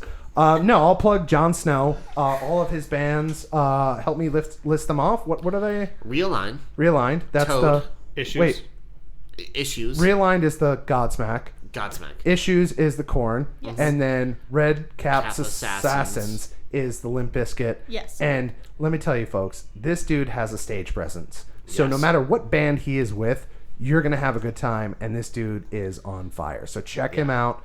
Wherever he's at, go see him. And if you'd like to hear his voice before seeing him, you could check out our Nightmare on Elm Street 3 episode where both Elle and John graced us with their presence. Yes. Second time. Elle, you were fantastic. I cannot wait to have you back again. Very enjoyable. I don't like how you're well educated, like way more than the three of us. So it makes us feel inferior. We're going to get past that. It's going to take a couple days. I love it. I'd like it too. Yeah. And by the way, I was feeling inferior way before she walked in, okay? No, you're a joy and a pleasure to have. Yes. Can't wait to have you back. Happy to be your resident vampire expert. I like that. Yeah. Yeah. Because we got a vamp in the basement we need help with. Yeah. Okay. Yeah, we'll As soon take as care of that. as soon as we get Matt out of the storage closet, Is you he help. incredibly handsome and charming though? Because that makes it harder. I think Matt's incredibly handsome and charming. Yeah. Okay. Tall, dark, and handsome. That's his nickname. Yeah, so I was seduced by him. But Great guy. I'm going to throw out some plugs here. Ray and View Productions, you can see it on the Facebook and the YouTube. Fourth Cut Reviews on the YouTube. Fourth Cut Productions is on YouTube. Fourth Cut Reviews you can see online. Our buddy Chris Conforti writes up some reviews. Kitties of NEPA Pet Rescue. It's where the little cat Ella came from, who was watching the movie with us last night. If you would like to, donate, help out, look them up on the Facebook. They do wonderful things. They rescue cats. They rehabilitate them. And it's the best thing you could do with your goddamn time.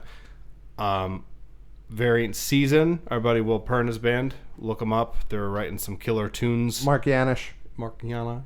All around musical Everybody. Yeah. prodigy, I suppose. Yeah, just fantastic musician. Yeah. Not a drummer, not a guitar. He's a musician. But anyway, keep going. Yeah. I would like to plug my friend's music. Adam Farley, you could check it out on iTunes, Spotify, YouTube. Also, he has a show coming up March 15th at Cheap Shots in Elephant, PA. And a show March 30th at McGrath's Pub in Dalton. Also, Casey Clocker, check out his Twitch. He'll stream video games. One of the most interesting guys you could ever listen to. Cool He dude. makes Enjoyed everything- him. He can make paint sound awesome. He could read the phone book to me, and I'd be like, okay, let's. Yeah, this is the coolest phone He book I could ever heard of. He could read you a cancer diagnosis, and you'd be like, okay. That's nice. I'm gonna That's handle really. it. This is enjoyable. I mean, it was never going to be a pleasant thing to hear, but But Hearing yeah, it from him would be nice. But you can follow him on Twitch. It's Brain Rap, BrainWrap. So check him out. It's awesome. Also, don't forget to check out Frequels. We have a Facebook, Instagram. You could rate and review us on Apple, Spotify, 5 stars only. What if and someone wanted to email us? email us at frequelpodcast@gmail.com. Also, check out NEPA Movie Mania. That's our buddy Joe Petito. Joe Petit. And we're all members pretty much here, I think. I just realized that I'm not even a member of the Frequels page. Like, I do so much stuff with the Three Jacks, I didn't even realize that my own personal Vince Napoli Facebook page, I don't even follow us. I'm in this podcast, and I don't even follow my own podcast. That's awesome. So, yeah, I'm going to have to get on doesn't that. hurt. No. Doesn't hurt at all. Doesn't hurt our feelings at all. It's But because I don't like you guys. do you want to check out our emails? Oh, sure. Also, real quick, Oh, yeah. Gravy Diggers. That's Matt Rinaldi, who's currently in the closet right now. Yes.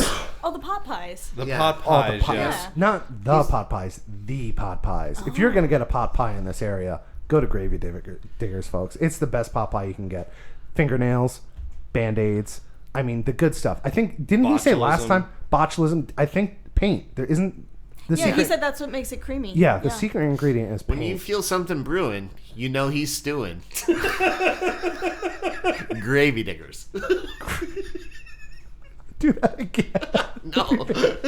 You feel something. You know he's a stewing.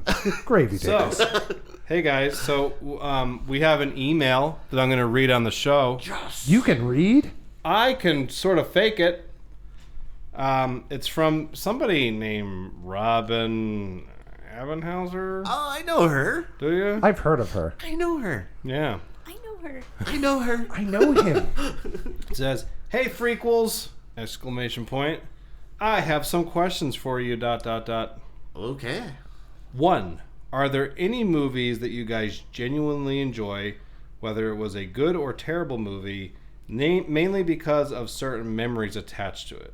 Like, for example, I enjoy the Scream movies, and every time I think of them, I'm reminded of that time me and EJ were both homesick and just decided to binge all the Scream movies in a day. Aww. So, do you guys have any memories with a movie like that? Oh, yeah. Elle, how about you go first?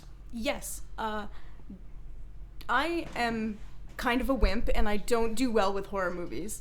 And so I've been trying to expand on the things I can watch. And so John has been introducing me to some of his favorite films because he's like, hey, these are things that mean something to me, so I'd like to bring you in on it. And I said, well, is there something that's like not super violent, because I can't do Saw and I can't do Hostel. So he showed me The People Under the Stairs, and I absolutely loved it. Yes. And so like now, like I have that memory of me and him bonding over that particular horror movie. That's awesome. Vince, do you have a movie that... I have a very fond memory of The Monster Squad with my brother Kevin, and Yes. I could not tell you how many times that we have made the quote, "A wolfman has nards." I Right. mean, Oh. it's in the hundreds. So I mean, just that alone. Love my brother, but that's a good experience, and every time it's referenced, it takes me back to being 11 or 10 or 11. However, I might have been younger, 8 or 9 years old. Younger but yeah, Vince. even younger than I am now, somehow, through cryostasis. But yeah, how about you? How about you? Yeah, Rory, go ahead. I think probably once a year since we started dating, we've watched Titanic. I have never seen Titanic. Oh, I'm sorry. You're talking to Becca. My bad. I think we've watched it every year. Last year they did a re-release, and we saw it twice. In the theaters. We did. Nice. Once it was like in the XD theater at Cinemark, and it was super rad. It was just like the way to watch it. And then we saw it again, I think, like a couple days later. So yeah, I think Titanic is has a lot of fun, memories. One of my favorite movies of all time, and you can ask him. He'll come in here and it'll be on the TV, like multiple times. Titanic?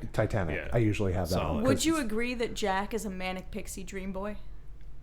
Mm-hmm. Oh, what? Yes. Absolutely. I second Becca. What? You know the manic pixie dream girl trope? No, what is that? Some Like Wait, Natalie what is- Portman in Garden State. Manic? Yeah. Manic, yes. Zooey Deschanel. Pixie. dream girl. It's basically somebody who's cute and quirky who comes into somebody's ho-hum life and then, turns it upside down and gives them a new outlook, and they have a brief romantic relationship that fizzles out because it burns too bright and too fast, and then their life is forever changed. And Yeah, that's the whole movie. Yes. You boiled it down. Yeah. Yeah. So I we're feel not like done. that is Jack. Yeah. Wait, say that again. Manic Pixie. Dream. Dream girl. Or I'm gonna manic use that pixie this dream week. Boy. Yeah. Yeah. Gonna find a way to work that in this week. I would say Debbie Does Dallas. Debbie Does Dallas was the first movie I ever watched. Give us your second one. No. I would say, yeah, that Scream, like us being sick and just like being like, oh, let's watch all the Scream movies, was amazing. And we made it. Now we have a tradition on Halloween where we'll watch, or not Halloween, I'm sorry, on Valentine's Day we'll watch a Halloween movie. And so, yeah, and that's been kind of awesome too. Yeah. Adorable. Yeah. Number 2.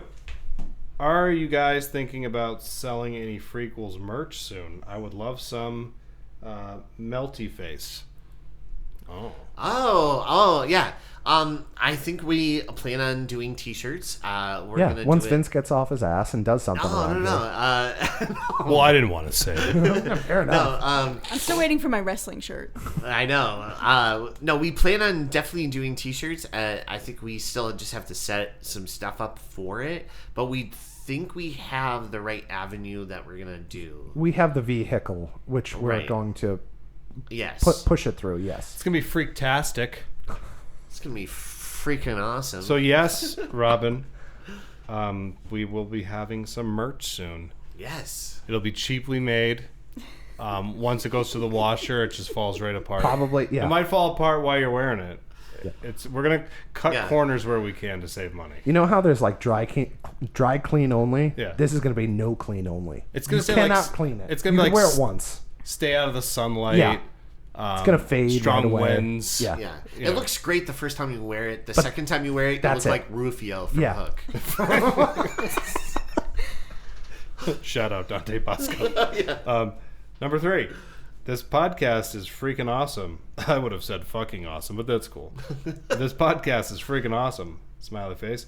Always happy to listen in, hear about these movies, and laugh along with all your shenanigans. Number 4. Can I get That's not a question. No, well, You do have to up your shenanigan quotient. we have not been delving Yeah, into our as many ratio. I feel shenanigans as there's been a lot of shenanigans lately. well, Our shenanigan ratio is down, guys. Yeah. We'll work on it. Gotta It's something to those work on. numbers. They're rookie numbers. my force. I know our demographic.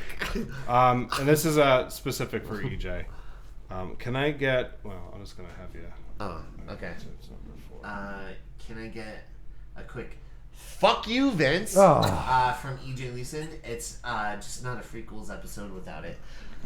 I mean, Can we get one more? Wait, can we do a collective? Fuck Yeah, you, yeah, Vince? yeah. And then you can say, "Fuck me, Vince." Yeah. I say Fuck you, Vince. Wait, 1, 2, 3, ready? Yeah. 1, 2, 3. Fuck you, Vince. That felt great. And Vince? I mean, how's your self-esteem?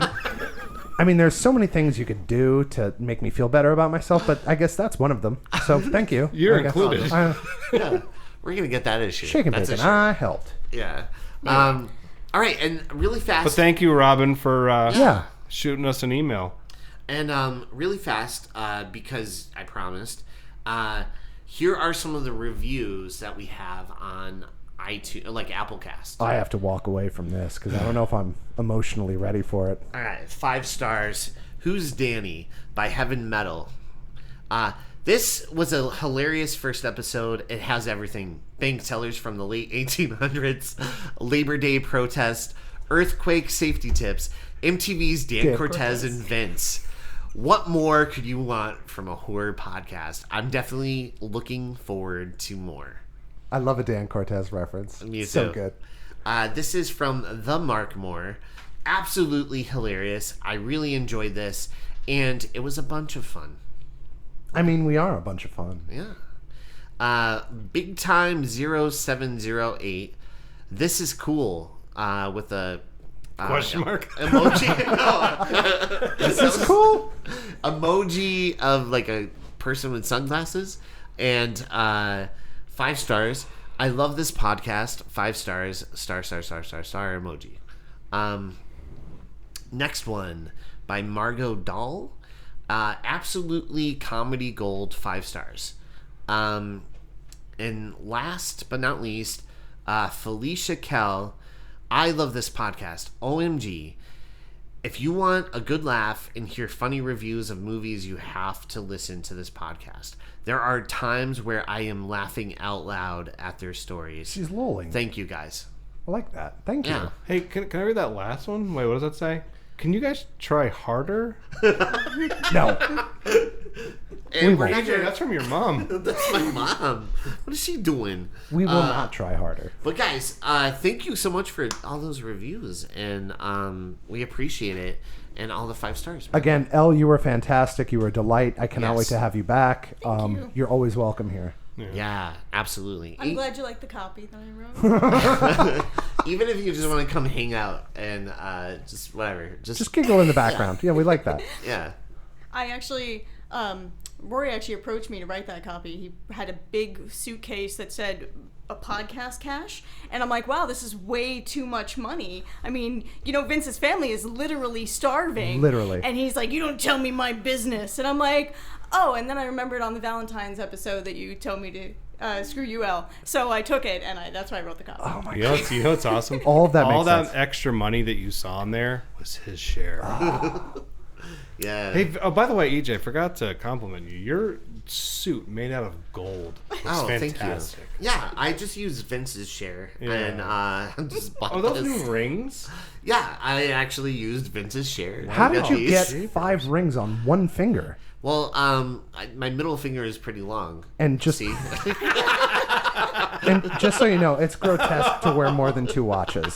The fact that you're wearing 3 Rolexes is it's too much. It's gaudy. Just for different time zones, Okay. and to remind myself, Vince has 0 watches. Every time you look at it, it reminds you of how rich you are. That one Rolex that he has, it says, it's called this is the expensive Rolex. Yeah. And if you look, there's a You got little that bit engraved. Yeah, it's engraved. You paid extra for that. Yeah. And also underneath, if you could read that out loud, it says, Fuck you, Vince. yeah. I got it from over here. Yep. Yeah, I get it. My life's a joke. Yeah. No. I'm We a love you, buddy. I'm a punchline. No.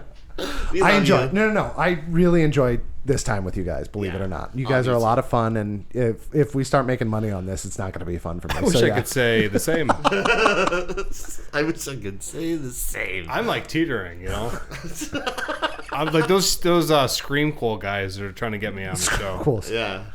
Guys, I think we did it. Yeah, I think Did we do the thing? Yeah, We did the so, thing. Elle, thank you so much for being a guest and coming on, and just thank you for everything you do, and Thanks for having me. always being insightful. Can you lead the thing? Do you know what we're talking about? Do you know where we're going? So, guys. Go ahead, Nate. So, guys, thank you so much, and thank you again for listening to another episode of